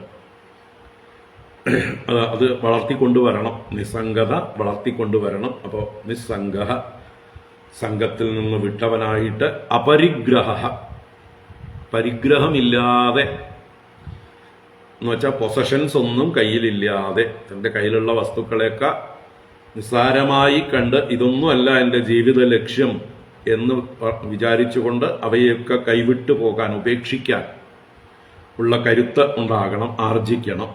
അങ്ങനെ അപരിഗ്രഹനായിട്ട്, പരിഗ്രഹമില്ലാത്തവനായിട്ട്, ഒന്നിലും എൻ്റേതെന്നുള്ളതായിട്ടുള്ള മമതയില്ലാതെ, ഭിക്ഷുഹു, ഭിക്ഷാടനം കൊണ്ട് ജീവിക്കുന്നവനായിക്കൊണ്ട്. അപ്പോൾ തൻ്റെ സമ്പാദ്യങ്ങളൊക്കെ ഉണ്ടെങ്കിലും അതിനെയെല്ലാം ഉപേക്ഷിച്ച്, സർവസ്വവും ഉപേക്ഷിച്ച്, അന്നന്നാള് പ്രാരബ്ധത്തിനനുസരിച്ച് എന്ത് ലഭിക്കുന്നുവോ അത് ഭക്ഷിക്കുന്നവനാണ് ഭിക്ഷു. ഭിക്ഷ എന്ന് പറഞ്ഞാൽ അയാചിതം അന്നമാണ്, യാചിക്കാതെ വന്നു ചേരുന്നതാണ് ഭിക്ഷ. അതിൻ്റെ ഒരു പ്രതീകാത്മകമായി ഭവതി ഭിക്ഷാന്തേഹി എന്ന് ഭിക്ഷാടനം ചെയ്യുമ്പോൾ ഓരോ ഗൃഹത്തിലും ചെന്ന് പറയുന്നു, ഞാൻ ഭിക്ഷുവാണ് എന്ന് നോട്ടീസ് കൊടുക്കുക മാത്രമാണ് അവിടെ ചെയ്യുന്നത്. ഞാൻ ഭിക്ഷാടനം ചെയ്യുന്നവനാണ്, നിങ്ങൾക്ക് സൗകര്യമുണ്ടെങ്കിൽ എനിക്ക് എന്തെങ്കിലും തരാം, ഒരു ഭിക്ഷുവാണ് എന്നുള്ള അറിവിപ്പ് കൊടുക്കുകയാണ്. നമ്മൾ ഇപ്പോഴൊക്കെ ഈ സ്ട്രീറ്റ് വെൻഡേഴ്സ് അല്ലേ, വാഹനങ്ങളിൽ ഓരോന്ന് കൊണ്ടു നടന്ന് വിൽക്കുന്നതായിട്ടുള്ള ആളുകൾ അവരുടെ സാധനത്തെ വിളിച്ചു പറയും. പച്ചക്കറി വിളിച്ചു പറയുന്നവരുണ്ട്, മത്സ്യം വിളിച്ചു പറയുന്നവരുണ്ട്, വേറെന്തെങ്കിലും പ്ലാസ്റ്റിക് സാധനങ്ങൾ വിളിച്ചു പറയുന്നവരുണ്ട്, അലുമിനിയം പാത്രങ്ങൾ വിളിച്ചു പറയുന്നവരുണ്ട്, മൺകുടങ്ങൾ വിളിച്ചു പറയുന്നവരുണ്ട്, ധാന്യങ്ങൾ വിളിച്ചു പറയുന്നവരുണ്ട്. കൂട്ടത്തിൽ ഒരു വിളിച്ചു പറയലായിട്ട് ഭവതി ഭിക്ഷാന്തേഹി എന്ന് വിളിച്ചു പറയുന്നതായിട്ട് ഭാവിക്കണം. അറിയിക്കാനുള്ളൊരു ശബ്ദം മാത്രമാണത്. ഇതാ ഒരു ഭിക്ഷു വന്നിട്ടുണ്ട്, നിങ്ങൾക്ക് വേണമെങ്കിൽ ഭിക്ഷ കൊടുക്കാം എന്നുള്ളൊരു അറിയിപ്പ് കൊടുക്കുന്നു. അങ്ങനെ ഒരു ഗൃഹത്തിന്റെ മുമ്പിൽ ചെന്ന് 3 പ്രാവശ്യമേ വിളിച്ചു പറയാൻ പാടുള്ളൂ എന്നുണ്ട്. അങ്ങനെ 1ാമത്തെ വീട്ടിൽ കിട്ടിയില്ലെങ്കിൽ 2, 3 വീടുകളിൽ പോകാം. 3 വീടുകളിലും കിട്ടിയില്ലെങ്കിൽ 4ാമത്തെ വീട്ടിൽ പോകേണ്ടതില്ല എന്ന് ഒരു ശാസ്ത്രം പറയുമ്പോൾ 7 ഗൃഹങ്ങൾ വരെ ആവാമെന്ന് ചില സ്മൃതികളിലൊക്കെ പറഞ്ഞിട്ടുണ്ട്. അങ്ങനെ പരമാവധി 7 ഗൃഹങ്ങൾ വരെ തനിക്ക് അന്നേക്ക് ആവശ്യമായിട്ടുള്ള ഭക്ഷണം അന്വേഷിച്ച് ചെല്ലാം. ആവശ്യമുള്ളത് കിട്ടിക്കഴിഞ്ഞാൽ പിന്നെ 7 തികയ്ക്കേണ്ട കാര്യമൊന്നുമില്ല. ആദ്യത്തതിൽ തന്നെ കിട്ടിയാൽ പിന്നത്തെ 6 അവിടെ നിൽക്കുക, നാളെ നോക്കാം. 7ലും കിട്ടിയില്ലെങ്കിലോ അന്ന് തനിക്ക് യോഗമില്ല എന്ന് നിശ്ചയിച്ച് അടങ്ങി ഒരു ഭാഗത്ത് വിശ്രമിക്കുക. ഇന്ന് എനിക്ക് ഭക്ഷണം വിധിച്ചിട്ടില്ല, എൻ്റെ പ്രാരബ്ധം ഇന്നിതാണ് എന്ന് കരുതി അടങ്ങിയിരിക്കാനും പഠിക്കണം, പരിശീലിക്കണം. അതാണ് ഭിക്ഷുവിൻ്റെ ധർമ്മം. അപ്പം ഇങ്ങനെ ഭിക്ഷുവായി, യദൃച്ഛാലാഭ സന്തുഷ്ടനായി എന്നർത്ഥം. ഭിക്ഷ മിതാശനഃ എന്ന് വായിക്കണം. ഭിക്ഷ മിതാശനഃ, ഭിക്ഷയെ മിതമായി അശിക്കണം. അതിവിടെ സൂചിപ്പിച്ചു കണ്ടോ, ഞാൻ പറഞ്ഞില്ലേ, ആദ്യത്തെ വീട്ടിൽ തന്നെ കിട്ടേണ്ടത് കിട്ടിക്കഴിഞ്ഞാൽ പിന്നെ അമിതാശനായി മാറരുത്. എല്ലാ വീട്ടിലും പോയി 7 വീട് വരെ ഭിക്ഷ എടുക്കാമെന്ന് വിധിയുണ്ട് എന്ന് പറഞ്ഞിട്ട് എല്ലായിടത്തു നിന്നും വാങ്ങിക്കൂട്ടുകയല്ല വേണ്ടത്. മിതാശനഃ, മിതമായി അശിക്കുന്നവനായിക്കൊണ്ട്, തൻ്റെ ജീവൻ കിടക്കാൻ വേണ്ടി, ശരീരയാത്രയ്ക്ക് വേണ്ടി ആവശ്യമായിട്ടുള്ളത് മാത്രം അശിക്കുന്നവൻ മിതാശനഃ. അപ്പൊ ഭിക്ഷയെ മിതാശനമായി, ഭിക്ഷൌഷധം ഭുജ്യതാമെന്ന് ഭഗവാൻ ആദിശങ്കരാചാര്യര് സാധനാ പഞ്ചകത്തിൽ പറയും. ഭിക്ഷ ഔഷധം ഭുജ്യതാം, ഭിക്ഷയാകുന്ന ഔഷധത്തെ ഭുജിച്ചാലും എന്ന് പറഞ്ഞാൽ മരുന്ന് കഴിക്കും പോലെ. മരുന്ന് നമ്മൾ അധികം കഴിക്കില്ലല്ലോ, ആവശ്യത്തിനുള്ളതല്ലേ കഴിക്കുള്ളൂ. അതുപോലെ ഭക്ഷണവും ശരീരം നിലനിർത്താൻ ആവശ്യമായത് മാത്രം കഴിച്ചുകൊണ്ട്. അതാണ് ഭിക്ഷ മിതാശന വിവിക്ത ശരണ. പിന്നെ ആളുകളെ ഉപദ്രവിക്കാതെ ആരുടെയും ഉപദ്രവവും ഇല്ലാത്തിടത്ത് സ്വയം വിജനത്തെ സേവിക്കുന്നവനായിട്ട്, അതാണ് വിവിക്ത ശരണ. വിവിക്ത ദേശത്തിൽ ശരണം പ്രാപിക്കുന്നവനായിട്ട്, ഏകാന്തത്തെ ആശ്രയിക്കുന്നവനായിട്ട്. ഏകഃ സ്യാത്, ഏകനായി ഭവിക്കണം. രണ്ടാളുണ്ടായാൽ തർക്കങ്ങളും കലഹങ്ങളും മത്സരങ്ങളും ഒക്കെ ഉണ്ടാവും. രണ്ടാമതൊരാളെ കണ്ടുകിട്ടിയാൽ തമ്മിൽ സംസാരം ആരംഭിച്ച്, ഞാൻ ഇന്ന വഴിക്ക് പോയപ്പോൾ അവിടുന്ന് എനിക്ക് സുഭിക്ഷമായിട്ട് ഭക്ഷണം കിട്ടി, അങ്ങേക്കൊന്നും കിട്ടിയില്ലെങ്കിൽ ആ വഴിക്ക് പൊക്കോളൂ എന്ന് പറഞ്ഞ് നമ്മളെ പ്രേരിപ്പിക്കും. അതൊരു വിക്ഷേപമായിട്ട് പിന്നെ മാറും. അത് ശരി, ഞാൻ ആ വഴിക്ക് പോണ്ടിയിരുന്നു, ഞാൻ പോയ വഴി തെറ്റിപ്പോയി എന്ന് സ്വയം ദുഃഖം തോന്നും. ഇനി താൻ ചെല്ലുന്ന സമയത്ത് അവിടെ എല്ലാം കഴിഞ്ഞു പോയാൽ നിരാശ തോന്നും. അപ്പൊ ഇങ്ങനെ പലതും, ചെറിയ സംവാദം മതി നമ്മളെ അസ്വസ്ഥരാക്കാൻ. രണ്ടാമതൊരാളെ കണ്ടുമുട്ടി എന്തുണ്ട് വിശേഷം എന്ന് ചോദിച്ചാൽ മതി, അയാൾ വിശേഷ ഭാണ്ഡം തുറന്നു വയ്ക്കും. അത് നമ്മുടെ വിക്ഷേപത്തിന് കാരണമാകും. അപ്പോൾ അനാവശ്യമായിട്ടുള്ള സംഭാഷണങ്ങൾ ഒഴിവാക്കുക, സംസാരം ഒഴിവാക്കുക, മൗനം അവലംബിക്കുക. അതിന് സഹായം ഏകാന്തതയാണ്, ഏകനായി സഞ്ചരിക്കലാണ് എന്ന് ഇവിടെ പറയണ. ഏകഃ സ്യാത്, ഒറ്റയ്ക്കാവണം, ഏകനായിരിക്കണം. എന്നിട്ട് എന്ത് ചെയ്യണം? യോഗം അഭ്യസിക്കണം. അപ്പൊ ശരീരയാത്രയ്ക്ക് അത്യാവശ്യമായിട്ടുള്ള ചേഷ്ടകൾ ചെയ്ത് ഭിക്ഷാടനം ചെയ്ത് വിജനദേശത്ത് ചെന്നിരുന്ന് ഏകാന്തനായിരുന്ന് തൻ്റെ ഉള്ളിലേക്ക് തിരിയണം, അന്തർമുഖനാവണം.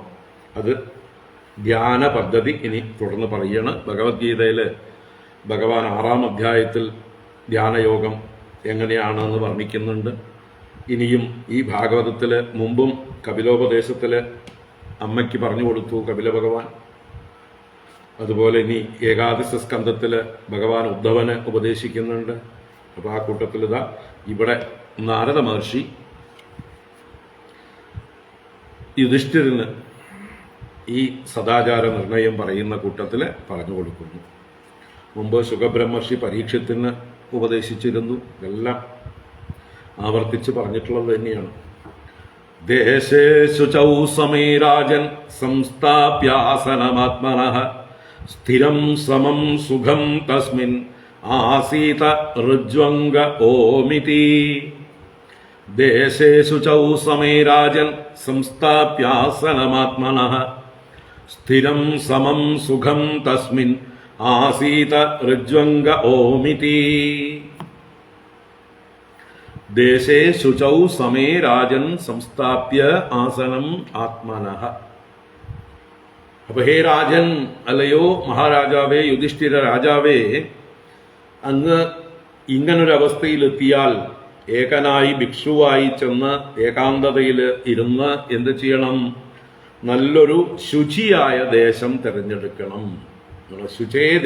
ശുചൗ ദേശേ, ഭഗവാൻ ഗീതയിലും ആരംഭിക്കുന്ന ശുചൗ ദേശേ പ്രതിഷ്ഠാപ്യ സുഖമാസനമുത്തമം നാത്യുച്ഛ്രിതം നാതിനീചം ചൈലാജിനശിലോത്തരം എന്ന് പറഞ്ഞ് 6-ാം അധ്യായത്തിൽ പറഞ്ഞു തരും. അപ്പോൾ ശുചൗ ദേശേ, ശുചിയായ ദേശത്ത്, നല്ല അന്തരീക്ഷ ശുദ്ധിയുള്ളതായിട്ടുള്ള ദേശത്ത് ചെല്ലുക. പ്രകൃതി ശുദ്ധമായിരിക്കണം. മലിനമായിട്ടുള്ള ദേശത്ത് ചെന്നാൽ നമുക്ക് പല ഉപദ്രവങ്ങളും ഉണ്ടാവും. ഒന്നാമത് ദുർഗന്ധം തന്നെ നമുക്ക് അസ്വസ്ഥമാക്കും നമ്മളെ. അവിടെ ചെളിയും അഴുക്ക് ജലവുമൊക്കെ ഉണ്ടെങ്കിൽ ഇരിക്കുമ്പോൾ നമുക്ക് ചുറ്റും അസ്വസ്ഥതകളുണ്ടാവും. കൊതുകും മുട്ടയും മറ്റ് ക്ഷുദ്ര പ്രാണികളുമൊക്കെ അവിടെ ധാരാളം ഉണ്ടാവും. മറ്റു തരത്തിലുള്ളതായിട്ടുള്ള പല ഉപദ്രവങ്ങളും ഉണ്ടാവും. അതുകൊണ്ട് ശുദ്ധമായ ദേശം തിരഞ്ഞെടുക്കുക.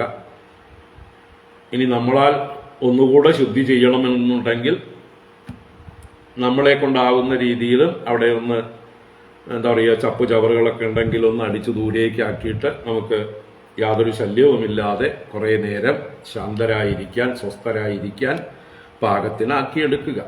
അപ്പം അങ്ങനെയുള്ള ശുചൗദേശേ, അതും സമേ എന്ന് പറഞ്ഞു. സമേ എന്ന് പറഞ്ഞാൽ വിഷമമല്ലാത്ത എന്നർത്ഥത്തില്ല. വിഷമം എന്ന് പറഞ്ഞാൽ നിമ്നോന്നതങ്ങൾ കൂടിയതായിട്ടുള്ള സ്ഥലത്തിരുന്നാൽ നമുക്ക് പേടിയുണ്ടാവും. നമ്മളൊരു ഉയരത്തിലുള്ള സ്ഥാനത്ത് കയറിയിരുന്നാൽ എപ്പോൾ വീഴും എന്നുള്ള ചിന്തയായിരിക്കും.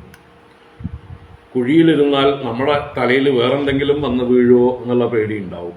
അപ്പം അങ്ങനെയുള്ളതല്ല, സമതലമായിരിക്കുന്ന തുറസായ സ്ഥലമാണ് ഏകാന്തതയിൽ ഏറ്റവും നല്ലത്. വല്ല നദീതീരമോ കടൽ തീരമോ അല്ലെങ്കിൽ വനാന്തരങ്ങളിൽ തന്നെ പുൽമേടുകളോ പർവ്വതത്തിൻ്റെ താഴ്വരകളോ ഒഴിഞ്ഞതായിട്ടുള്ള സ്ഥലങ്ങളാണ്, സമമായിരിക്കുന്ന സ്ഥലങ്ങൾ ഏറ്റവും ഉത്തമം.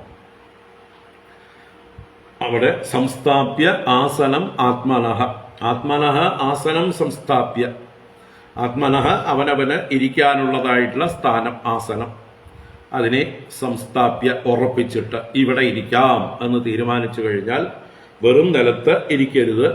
അതിന് ചൈലാജിന കുശോത്തരം എന്നൊക്കെ ഗീതയിൽ ഭഗവാൻ പറഞ്ഞു തരുന്നുണ്ട്. അതുപോലെ ചൈലം അജിനം കുശം,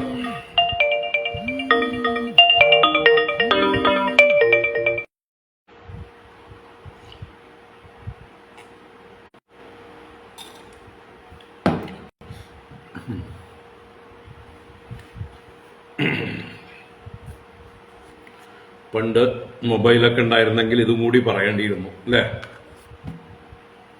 മൊബൈലുകളൊക്കെ പൂർണ്ണമായും സ്വിച്ച് ഓഫ് ചെയ്തിട്ട് അല്ലെങ്കിൽ ഒഴിവാക്കിയിട്ട് എന്നേക്കുമായിട്ട് ഈ ഒരു ലക്ഷ്യം മുന്നിൽ നിർത്തിക്കൊണ്ട് ലോകത്തിൽ ആരുമായിട്ടും ഒരു തരത്തിലുള്ളതായിട്ടുള്ള എന്താ പറയുക, കമ്മ്യൂണിക്കേഷനും വേണ്ട, എല്ലാം വിക്ഷേപ കാരണമാണ് എന്ന് കരുതിക്കൊണ്ട് എല്ലാറ്റിനെയും ഉപേക്ഷിക്കണം. അപ്പോൾ സംസ്ഥാപ്യ ആസനം, ആസനം സംസ്ഥാപ്യ ചൈലാജിന കുശോത്തരം. കുശം എന്ന് പറഞ്ഞാൽ ദർഭ, ദർഭ അടിയിൽ വിരിക്കുക. അതിൻ്റെ മുകളിൽ അജിനം എന്ന് പറഞ്ഞു. അജിനം എന്നാൽ മാൻതോലൊക്കെയാണ്. പണ്ട് കാലത്ത് അതൊന്നും ബുദ്ധിമുട്ടില്ലാതെ കിട്ടും. കാട്ടിലെ സിംഹങ്ങൾ വേട്ടയാടിയ മാനുകളുടെ തോലൊക്കെ കിടക്കുന്നുണ്ടാവും, ഉണങ്ങി കിടപ്പുണ്ടാവും. അതിനെ എടുത്ത് ഒന്നുകൂടെ വൃത്തിയാക്കി സംസ്കരിച്ചെടുത്ത് ഇരിക്കാൻ പാകത്തിനാക്കിയെടുത്ത് മുറിച്ചെടുക്കാം. ഇന്നിപ്പോൾ അതൊന്നും പാടില്ല. ഇന്ന് നമ്മളെ പിടിച്ചോണ്ട് പോകും. മാൻതോലും പുലിത്തോലും ഒക്കെ ഉപയോഗിച്ചാൽ ഫോറസ്റ്റ് ഡിപ്പാർട്ട്മെന്റ് വന്ന് പിടിച്ചോണ്ട് പോകും. ഇന്ന് നമ്മുടെ വീട്ടിൽ വരുന്ന പന്നിയെ പോലും കൊല്ലാൻ ലൈസൻസ് ഇല്ല നമുക്ക്. പറഞ്ഞു വന്നത്, അജിനത്തിന് പകരം ഇന്ന് നമുക്ക് കമ്പിളി വസ്ത്രങ്ങൾ ഉപയോഗിക്കാം. ഇത്തിരി കനമുള്ളതായിട്ടുള്ള, തണുപ്പ് അടിക്കാത്തതായിട്ടുള്ള വസ്ത്രങ്ങൾ, കമ്പിളി വസ്ത്രങ്ങൾ ഉപയോഗിക്കാം. അതിൻ്റെ മുകളിൽ ചൈലം എന്ന് പറഞ്ഞാൽ ചേല, ഒരു കോട്ടൺ വസ്ത്രം, നല്ല നനുത്തതായിട്ടുള്ളൊരു കോട്ടൺ വസ്ത്രം ഇതിൻ്റെ മുകളിൽ ഇട്ട് കഴിഞ്ഞാൽ ആ കമ്പിളിയുടെ തന്നെ വല്ല കുത്തലോ രോമങ്ങളുടെ കുത്തലോ ഒന്നും ഇല്ലാതിരിക്കാനാണ് മുകളിൽ ചൈലം വിരിക്കാൻ പറഞ്ഞിരിക്കുന്നത്.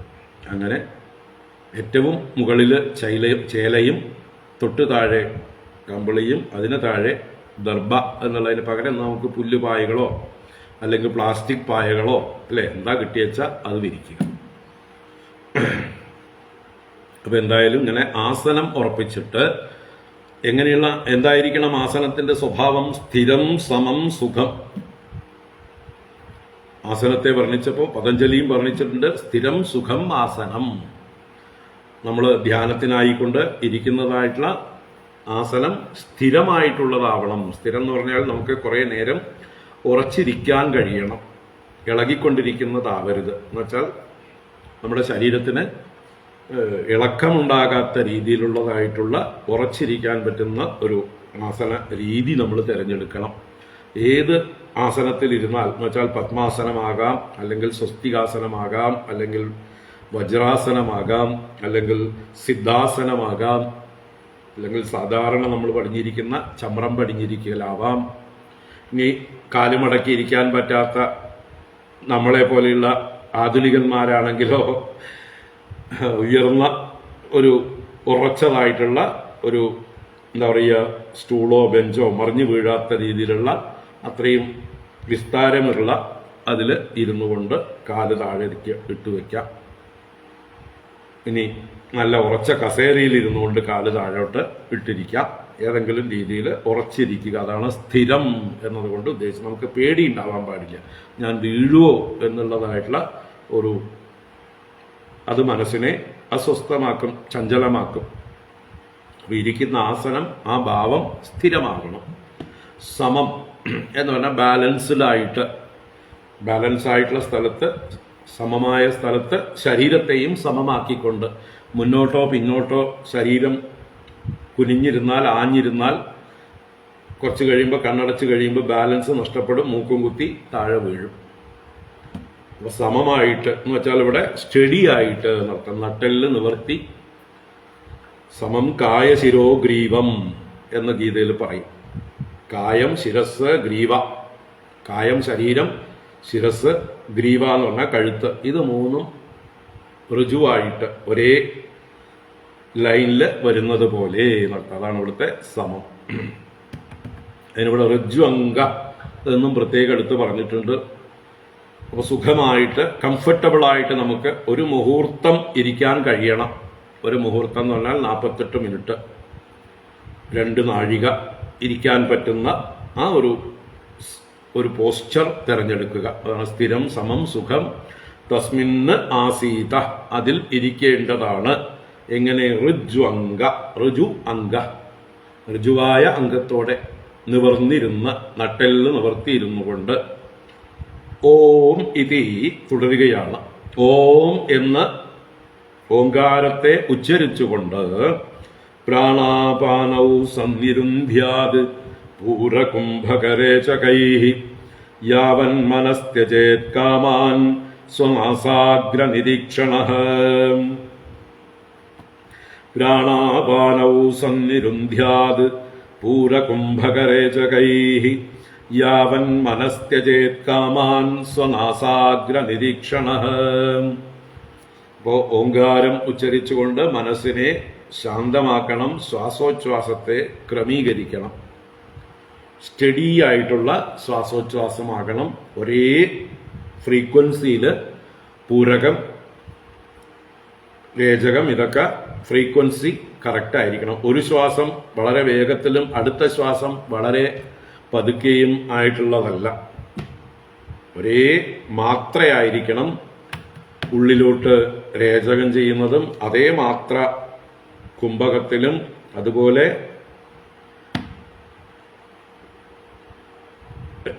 പൂരകം, കുംഭകം, രേചകം. അപ്പൊ ഇതിന് മാത്രകൾ ഉണ്ട്.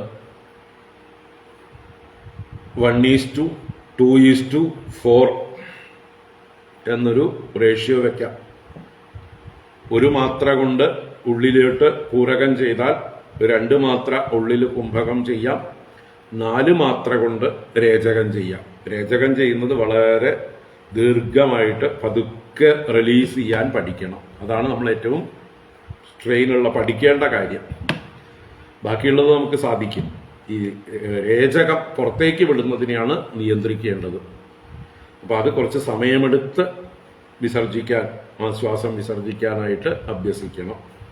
അപ്പം അങ്ങനെ പ്രാണാപാനൗ സന്നിരുന്ധ്യാത്, പ്രാണാപാന വായുക്കളെ നിരോധിക്കുക എന്ന് പറഞ്ഞാൽ അടച്ചു വെക്കുക എന്നല്ല അവിടെ അർത്ഥം, നിയന്ത്രിക്കുക എന്നർത്ഥം, നമ്മുടെ നിയന്ത്രണത്തിലാക്കുക.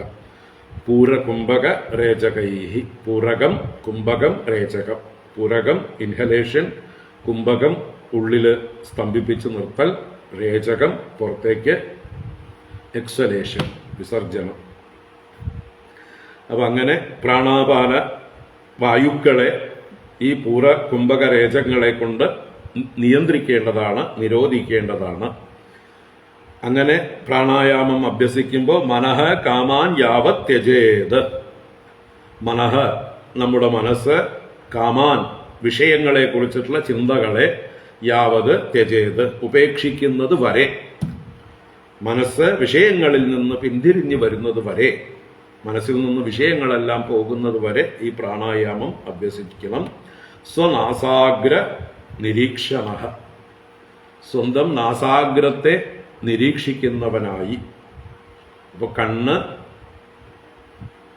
എന്താ പറയുക, ബുദ്ധാസ് ഐസ് എന്ന് പറയും. ബുദ്ധൻ്റെ കണ്ണുകൾ, ബുദ്ധൻ്റെ കണ്ണുകൾ പൂർണ്ണമായും അടഞ്ഞിട്ടില്ല, എന്നാൽ തുറന്നു പിടിച്ചിട്ടുമില്ല. ഒരു ചെറിയ നേർരേഖ ആ രണ്ട് പുരികങ്ങൾക്കിടയിലൂടെ കാണാം, രണ്ട് കൺപീലികളുടെ ഇടയിലൂടെ ഒരു വര കാണാം. അതുപോലെ ചെറുതായിട്ട് നമുക്ക് ഈ മൂക്കിൻ്റെ അറ്റം കാണാൻ വേണ്ടി മാത്രം കണ്ണിനെ ഷട്ടർ താഴ്ത്തിയിട്ടുണ്ട്, എന്നാൽ പൂർണ്ണമായും അടച്ചിട്ടില്ല. ഈ നാസാഗ്രം കാണാൻ വേണ്ടി മാത്രം. നാസാഗ്രം ഭ്രൂമധ്യമാണെന്ന് ധരിക്കരുത്, നാസാഗ്രം ഇവിടെയാണ്. ഭ്രൂമധ്യമാണെങ്കിൽ കണ്ണ് തുറന്നു പിടിക്കേണ്ടി വരും.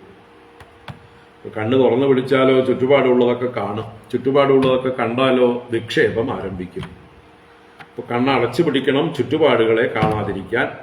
പൂർണ്ണമായി അടച്ചു പിടിച്ചാലോ ഉറക്കത്തിലേക്ക് പോകും. നമ്മുടെ സ്വഭാവമാണ്, നമ്മൾ കണ്ണടയ്ക്കുന്നത് ഉറങ്ങാൻ വേണ്ടിയിട്ടാണ് എന്ന് പരിശീലിച്ചു വെച്ചിട്ടുണ്ട്. അതുകൊണ്ട് എപ്പോൾ കണ്ണടച്ചാലും പൂർണ്ണമായി അടച്ചാൽ ഉറങ്ങിപ്പോകും. ആ ഉറങ്ങാതിരിക്കാൻ വേണ്ടിയിട്ടാണ് നാസാഗ്രത്തെ നോക്കാൻ പറഞ്ഞത്. അത് ഫോക്കസ്ഡ് ആയിരിക്കാൻ വേണ്ടി. അല്ലാതെ എല്ലാ ഭാഗത്തേക്കും നോക്കിക്കൊണ്ടിരുന്നാൽ, ചുറ്റുപാട് എന്താ നടക്കുന്നത് നോക്കിക്കൊണ്ടിരുന്നാൽ അത് നമ്മൾക്ക് വിക്ഷേപ കാരണമാകും. അപ്പോൾ വിക്ഷേപം, ലയം, ഈ രണ്ട് ദോഷങ്ങളും ഇല്ലാതിരിക്കാനാണ്. ലയമാണ് ഉറക്കം, അതില്ലാതിരിക്കാനായിക്കൊണ്ട് കണ്ണ് ഒന്ന് ചെറുതായിട്ട് നേർത്ത ഒരു ഗ്യാപ്പിലൂടെ ഈ നാസാഗ്രത്തെ വീക്ഷിക്കണം. അപ്പോഴേ കുറേ നേരം ഇരിക്കാൻ പറ്റുള്ളൂ. കുറേ നേരം ഇരിക്കുമ്പോൾ അടച്ചു പിടിച്ചാൽ ഉറങ്ങിപ്പോകും. അപ്പോൾ അതാണ് സ്വനാസാഗ്ര നിരീക്ഷണ. സ്വന്തം നാസാഗ്രത്തെ, അടുത്തുള്ള ഒരാളുടെ മൂക്കിനെ അല്ല നോക്കേണ്ടത്, അവനവൻ്റെ നാസത്തിൻ്റെ അഗ്രത്തെ നിരീക്ഷിച്ചുകൊണ്ട് ഇരിക്കണം. യതോ യതോ നിസ്സരതി മനഃകാമഹതം ഭ്രമത് തതസ്തത ഉപാഹൃത്യ ഹൃദിരുന്ധ്യാത്സനൈർബുധഃ. യതോ യതോ നിസ്സരതി മനഃകാമഹതം ഭ്രമത് തതസ്തത ഉപാഹൃത്യ ഹൃദിരുന്ധ്യാത്സനൈർബുധഃ. ബുധഃ, അങ്ങനെയുള്ള ബുദ്ധിമാൻ, വിദ്വാൻ, വിവേകി എന്ത് ചെയ്യണം? മനഃ കാമഹതം, മനസ്സ് സാധാരണ നിലയ്ക്ക് കാമഹതമാണ്, കാമത്താൽ ഹനിക്കപ്പെട്ടതാണ്, കാമത്താൽ ആകർഷിക്കപ്പെട്ടതാണ്. നമ്മുടെ മനസ്സ് കാമകലുഷിതമാണ് സാധാരണ നിലയ്ക്ക്. അതിനെ എന്ത് ചെയ്യണം? കാമഹതം ഭ്രമത് മനഃ, ഭ്രമിക്കുന്നതാണ് മനസ്സിന്റെ സ്വഭാവം. അർജുനൻ ഭഗവാനോട് ഗീതയിൽ പറയുന്നു, ചഞ്ചലം ഹി മനഃകൃഷ്ണ പ്രമാദി ബലവദൃഢം തസ്യാഹം നിഗ്രഹം മന്യേ വായോരിവ സുദുഷ്കരം. ഹേ കൃഷ്ണ, മനഃ ചഞ്ചലം ഹി, മനസ്സ് അത്യന്ത ചഞ്ചലമാണ്, കുരങ്ങനെ പോലെ ചാടിക്കൊണ്ടേയിരിക്കുന്നതാണ്. തസ്യാഹം നിഗ്രഹം മന്യേ വായോരിവ സുദുഷ്കരം, കൊടുങ്കാറ്റിനെ വേണമെങ്കിൽ ഞാൻ പിടിച്ച് ബന്ധിക്കാം, പക്ഷെ ഈ വായുവിനേക്കാൾ പിടിച്ച് ബന്ധിക്കുന്നതിൽ സുദുഷ്കരമാണ് ഈ പ്രമാദിയും ബലവത്തുമായ ഈ മനസ്സിനെ നിയന്ത്രിക്കുക എന്നുള്ളത്. അപ്പൊ ഭ്രമത്ത്, മനസ്സിന്റെ സ്വഭാവമാണ് ഭ്രമത്ത്. ഇന്ന് വരെ ലോകത്തിൽ ജീവിച്ചിരുന്ന എല്ലാവരുടെയും മനസ്സ് ചലിക്കുന്നത് തന്നെയായിരുന്നു. നമ്മൾ എക്സംഷൻസ് അല്ല, ഇത് സാധാരണ ലോക സ്വഭാവമാണെന്നറിഞ്ഞ് ആ മനസ്സിനെ ഏകാഗ്രമാക്കുകയാണ് വേണ്ടത്. വിഷയങ്ങളിലേക്ക് ചലിച്ചുകൊണ്ടേയിരിക്കുന്ന മനസ്സിനെ യതഃ യതഃ നിസ്സരതി, യതഃ യതഃ എന്നാൽ ഏതേത് വിഷയങ്ങളിലേക്ക്, ഏതേത് വിഷയങ്ങളെ നിസ്സരതി, നിസ്സരതി എന്ന് പറഞ്ഞാൽ നിസ്സരിക്കുക, പുറത്തേക്ക് പോവുക. അപ്പൊ ഏത് വിഷയത്തെ ചിന്തിച്ചുകൊണ്ട് നമ്മുടെ മനസ്സ് പോകുന്നുവോ, ഏതേത് വസ്തുക്കളുടെ പുറകെ പോകുന്നുവോ, തതഃ തതഃ ഉപാഹൃത്യ, അവിടുന്ന് പിന്തിരിപ്പിച്ചു കൊണ്ടുവന്ന്, ഉപാഹരിച്ചിട്ട് നമ്മുടെ അടുത്തേക്ക് തിരിച്ചു കൊണ്ടുവന്നിട്ട്. കൊച്ചുകുട്ടികളെ നമ്മൾ കളിക്കാൻ വിട്ട് കഴിഞ്ഞാൽ അവർ ചെറിയ കുട്ടികളായിരിക്കും. അപ്പോൾ നമ്മുടെ കൈവിട്ട് കുറച്ച് ദൂരമൊക്കെ ഓടിപ്പോവും. നമ്മൾ നോക്കി നിൽപ്പുണ്ട്, അപകടം മണക്കുമ്പോൾ നമ്മൾ ഓടിച്ചെന്ന് പിടിച്ച് തിരിച്ചു കൊണ്ടുവരും. വീണ്ടും തുറന്നു വിടും, അവർ വീണ്ടും കളിക്കും, വീണ്ടും അപകടത്തിലേക്ക് പോകുമ്പോൾ നമ്മൾ അമ്മമാർ ചെന്ന് പിടിച്ചു കൊണ്ടുവരും. ഇതുപോലെ കൊച്ചു കുട്ടികളെ കൈകാര്യം ചെയ്യും പോലെ നമ്മുടെ മനസ്സ് പോകുന്നത് പലപ്പോഴും നമ്മൾ അറിയില്ല. പോയി കുറേ കഴിയുമ്പോഴാണ് തിരിച്ചറിയുക, അയ്യോ ഞാൻ എന്തോ ധ്യാനിക്കാനിരുന്നു, എവിടെയോ എത്തി. അപ്പം അവിടുന്ന് മനസ്സിനെ ഉപാഹൃത്യ തതഃ ഉപാഹൃത്യ അവിടുന്ന് പിന്തിരിപ്പിച്ച് കൊണ്ടുവരണം. ഇരുന്ന കാര്യം ഓർമ്മിക്കണം. മറന്ന് മനസ്സിൻ്റെ സ്വഭാവം കൊണ്ട് പല ചിന്തകളിലൂടെ അതിങ്ങനെ പോയിക്കൊണ്ടേയിരിക്കും, ഭ്രമിച്ചുകൊണ്ടേയിരിക്കും. അപ്പോൾ യഥോ നിസ്സരതി മനഃകാമഹതം ഭ്രമത് തതസ്തത ഉപാഹൃത്യ ഹൃദി രുന്ധ്യാത് ശനൈർബുധഃ. ഹൃദി രുന്ധ്യാത്, ഹൃദയത്തിൽ അതിനെ രോധിക്കണം, അതിനെ പിടിച്ചു വെക്കാൻ ശ്രമിക്കണം. അഭ്യാസം കൊണ്ട് സാധിക്കുമെന്ന് ഭഗവാൻ ഉറപ്പിച്ചു പറയുന്നുണ്ട്.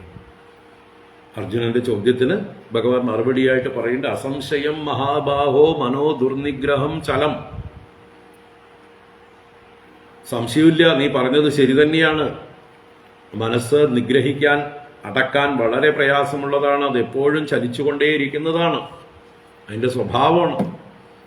പക്ഷെ അഭ്യാസേന തു കൗന്തേയ വൈരാഗ്യേണ ച ഗൃഹ്യത്തെ. അഭ്യാസ വൈരാഗ്യങ്ങളെ കൊണ്ട് മനസ്സിനെ പിടിക്കാൻ കഴിയും.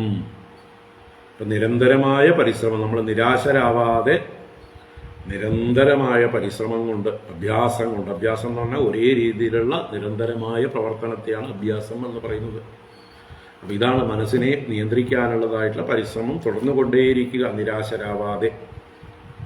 വൈരാഗ്യം എന്നുള്ളത് ഏത് വിഷയത്തിലേക്കാണോ മനസ്സ് കൂടുതൽ ആകൃഷ്ടമായി പോയിക്കൊണ്ടിരിക്കുന്നത് ആ വിഷയത്തിൻ്റെ ദോഷവശങ്ങളെക്കുറിച്ച് ചിന്തിച്ച് അതിൽ നിന്ന് മനസ്സിനെ വേർപെടുത്തുക. പ്രതിപക്ഷ ഭാവന കൊണ്ട് അതിൽ രുചിയില്ലാതെ ആക്കുക. മനസ്സ് അവിടേക്ക് കാന്തം പോലെ ആകർഷിച്ചു പോകുന്നതിൽ ആ കാന്തിക ശക്തിയെ ഇല്ലാതെയാക്കുക, ന്യൂട്രലൈസ് ചെയ്യുക. അതിൻ്റെ ശക്തി കുറയുമ്പോൾ, വിഷയത്തിലുള്ള രാഗം കുറയുമ്പോൾ വൈരാഗ്യം കൊണ്ട് മനസ്സ് അതിലേക്ക് പോകാതെയാകും, നമ്മൾ വിളിച്ചിടത്തേക്ക് വരും. അപ്പോൾ അഭ്യാസ വൈരാഗ്യങ്ങൾ മനസ്സിനെ നിയന്ത്രിക്കാൻ നമ്മളെ സഹായിക്കും എന്ന് ഭഗവാൻ ഗീതയിൽ ഉറപ്പിച്ച് പറഞ്ഞു തരുന്നുണ്ട്. നമ്മൾ ആദ്യത്തെ ശ്രമത്തിൽ തന്നെ മനസ്സ് നമ്മുടെ നിയന്ത്രണത്തിൽ നിൽക്കണം എന്ന് വിചാരിച്ച് അതിനുവേണ്ടി പുറപ്പെടണ്ട. സാധിച്ചാൽ ഭാഗ്യം, സാധിക്കില്ല എന്ന് പറയുന്നില്ല, പക്ഷേ വളരെ അപൂർവമാണ്. ലോകത്തിൽ ഇന്ന് വരെ ഉണ്ടായിട്ടുള്ള എല്ലാ സാധകന്മാർക്കും, എല്ലാ മഹർഷീശ്വരന്മാർക്കും അനുഭവമാണിത്. അവരെല്ലാം ഈ പടികളിലൂടെ കടന്നു വന്നവർ തന്നെയാണ്. അതുകൊണ്ട് ക്ഷമയോടുകൂടെ ഈ മനസ്സിനെ നിയന്ത്രിക്കാൻ ശ്രമിക്കുക. അതാണ് യഥോ നിസ്സരതി മനഃകാമഹതം ഭ്രമത് തതസ്തത ഉപാഹൃത്യ ഹൃദിരുന്ധ്യാശനൈർബുധഃ. അവിടെ ഹൃദി എന്ന് പറഞ്ഞാൽ ഹൃദ എന്ന് പറഞ്ഞാൽ നമ്മുടെ എന്താ പറയുക, ഈ ചിന്തകളെല്ലാം എവിടുന്ന് ഉദിക്കുന്നുവോ ആ കേന്ദ്രം, പ്രഭവ കേന്ദ്രം, എല്ലാ ചിന്തകളുടെയും ചിത്തവൃത്തികളുടെയും പ്രഭവ കേന്ദ്രത്തിലേക്ക് മനസ്സിനെ ഉറപ്പിക്കുക. ആത്മസ്വരൂപം തന്നെയാണത്. ആത്മാവിൽ നിന്നാണ് എല്ലാ ചിന്തകളും പൊങ്ങി വരുന്നത്, മനസ്സ് പൊങ്ങി വരുന്നത്. അപ്പോൾ ആ മനസ്സിനെ സ്വരൂപത്തിലേക്ക് മടക്കുക. ആ സ്വരൂപത്തിൻ്റെ ആനന്ദം അനുഭവിക്കാൻ, അതിന് ടേസ്റ്റ് നോക്കാൻ കൊടുക്കുക. അതിൽ രുചി വന്നു കഴിയുമ്പോൾ അതിലങ്ങനെ രമിച്ചിരിക്കും. ഹൃദി രുന്ധ്യാത്, ഹൃദയത്തിൽ രോധിക്കേണ്ടതാണ്, ബന്ധിക്കേണ്ടതാണ്.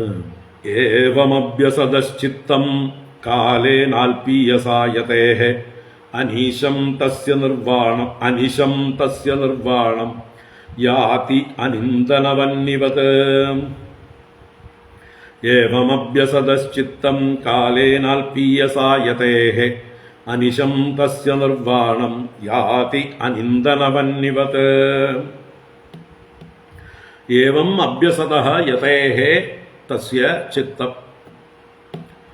ഏവം ഇപ്രകാരം അഭ്യസതഃ, അഭ്യാസം എന്ന് പറഞ്ഞാൽ ഒരു ദിവസം കൊണ്ട് തീരുന്നതല്ല, ഒരാഴ്ച കൊണ്ട് തീരുന്നതല്ല, ഒരു മാസം കൊണ്ട് തീരുന്നതല്ല, നിരന്തരമായി പരിശ്രമിക്കുന്നവനായ യതേഹെ തസ്യ യതേഹെ, ആ യത്നം ചെയ്യുന്നവനാണ്, പ്രയത്നം ചെയ്യുന്നവനായിട്ടുള്ള അവൻ്റെ ചിത്തം, ആ മനസ്സ് അൽപീയസാകാലേന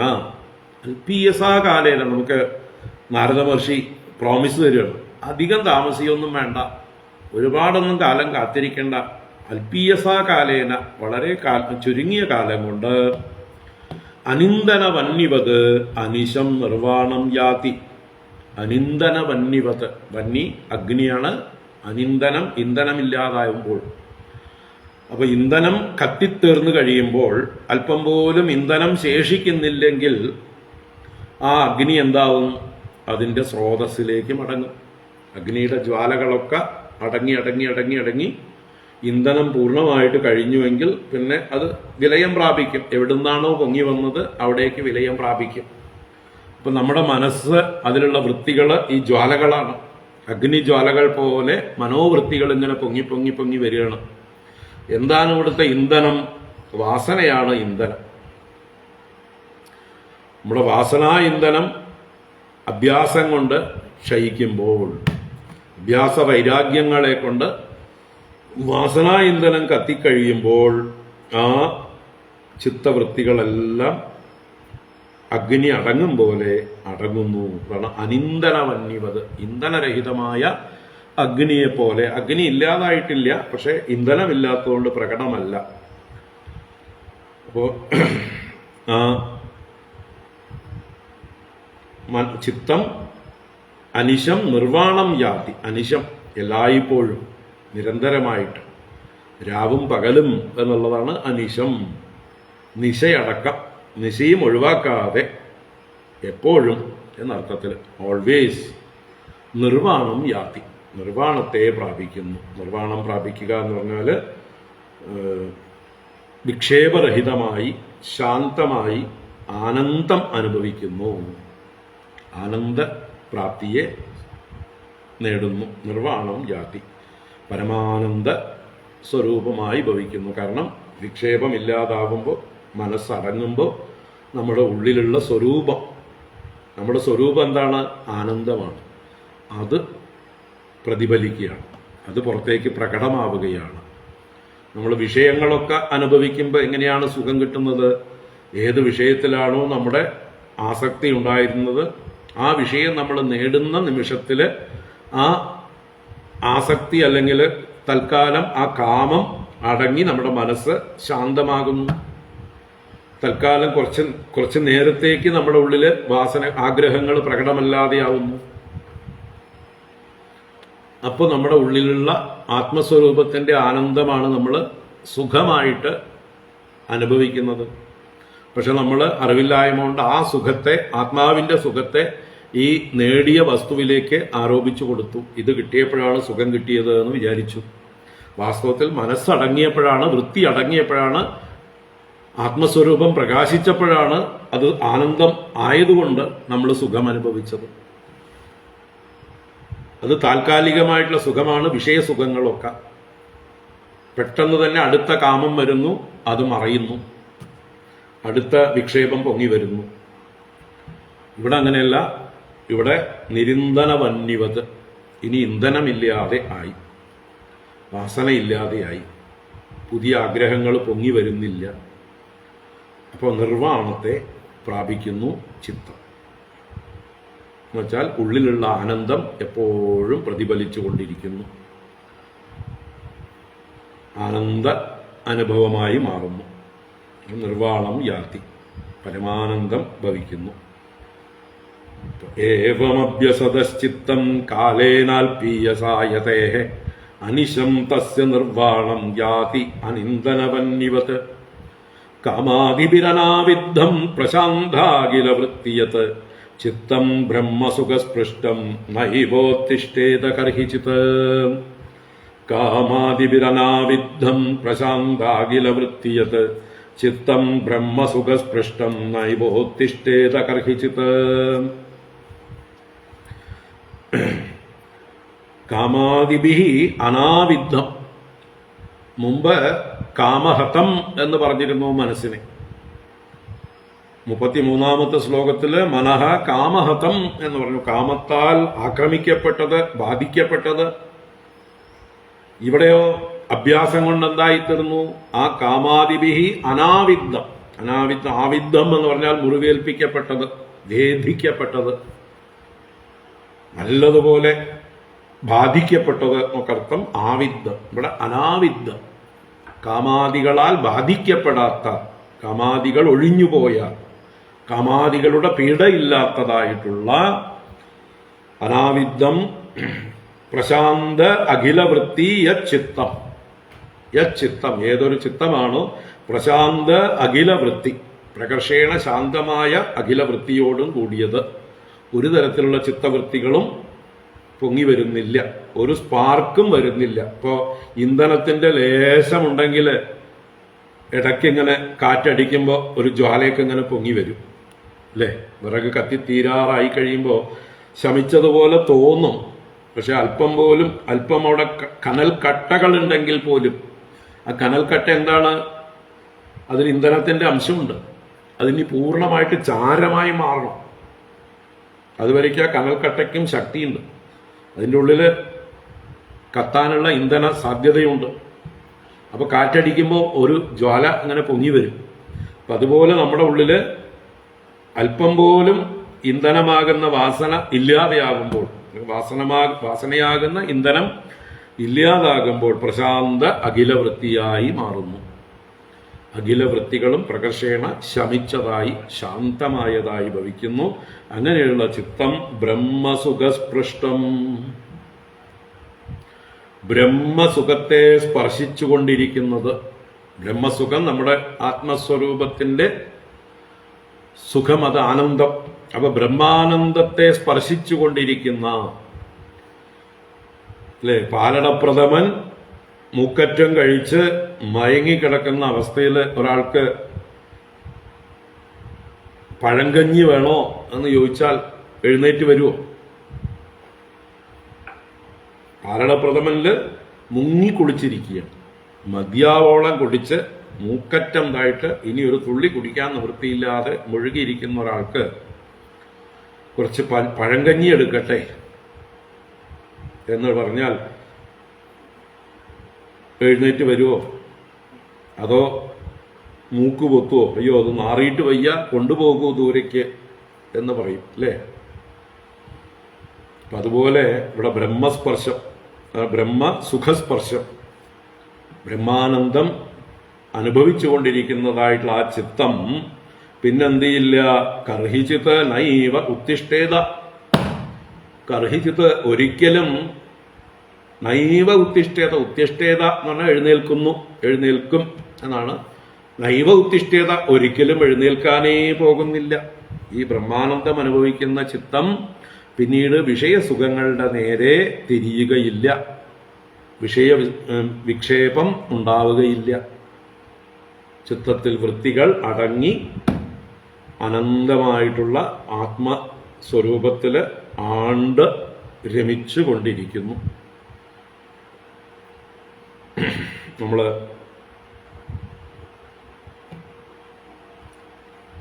ത്രിപുരദഹനം കഥ പറഞ്ഞപ്പോൾ ഭഗവത്ഗീതയിലെ 2-ാം അധ്യായത്തിലെ സ്ഥിതപ്രജ്ഞ ലക്ഷണത്തിലെ ആ ശ്ലോകം ഓർക്കുക. അത് പറഞ്ഞിരുന്നു അല്ലേ?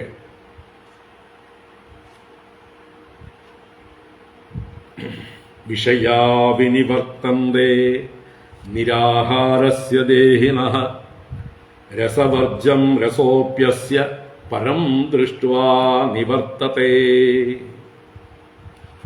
വിഷയാ വിനിവർത്തന്തേ നിരാഹാരസ്യ ദേഹിനഃ രസവർജം രസോപി അസ്യ പരം ദൃഷ്ട്വാ നിവർത്തതേ.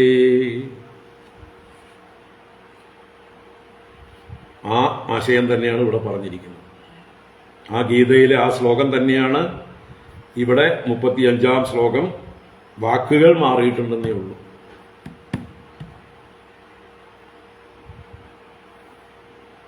പരം ദൃഷ്ട്വാ അസ്യ രസഃ അപി നിവർത്തത്തെ.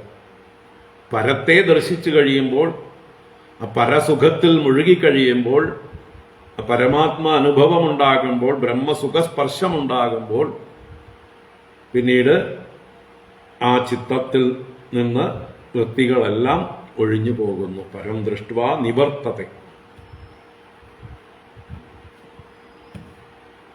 മറ്റത് വെറുതെ നിരാഹാരം മാത്രം അനുഷ്ഠിക്കുന്ന, ഇന്ദ്രിയ വിഷയങ്ങളെ സേവിക്കാതെ പരത്തെ ദർശിക്കാതിരിക്കുന്ന ഒരാൾക്ക് ഇടയ്ക്കിടയ്ക്ക് ആ ചിന്ത പൊങ്ങി വരും.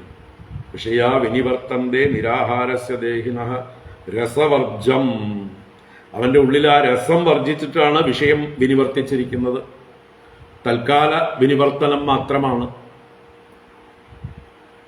രസമുള്ളിൽ കിടപ്പുണ്ട്, വിത്ത് കിടപ്പുണ്ട്, ബീജം കിടപ്പുണ്ട്, ലിംഗറിംഗ് ഉണ്ട് ഉള്ളിൽ. അതുകൊണ്ട് തന്നെ എപ്പോൾ വേണമെങ്കിലും അനുകൂലമായ സാഹചര്യം ഉണ്ടാകുമ്പോൾ ആ വിത്ത് മുളച്ചു വരും. രസവർജം.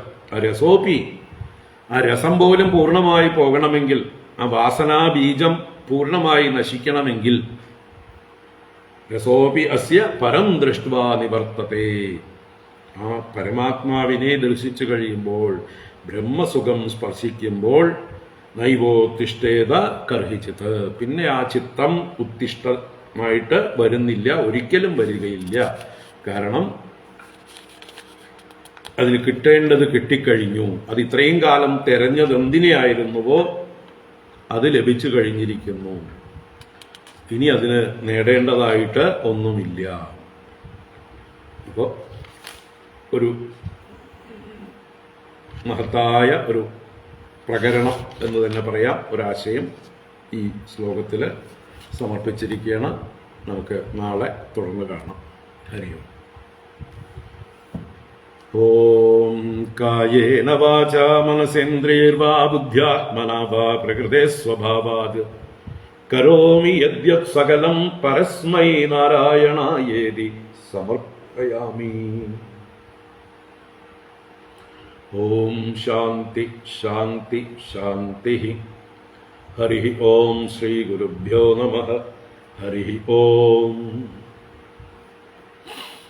നാരായണ. ഹരി ഓം. നാളെ കാണാം. നാളെയും രാവിലെ തന്നെയാണ്.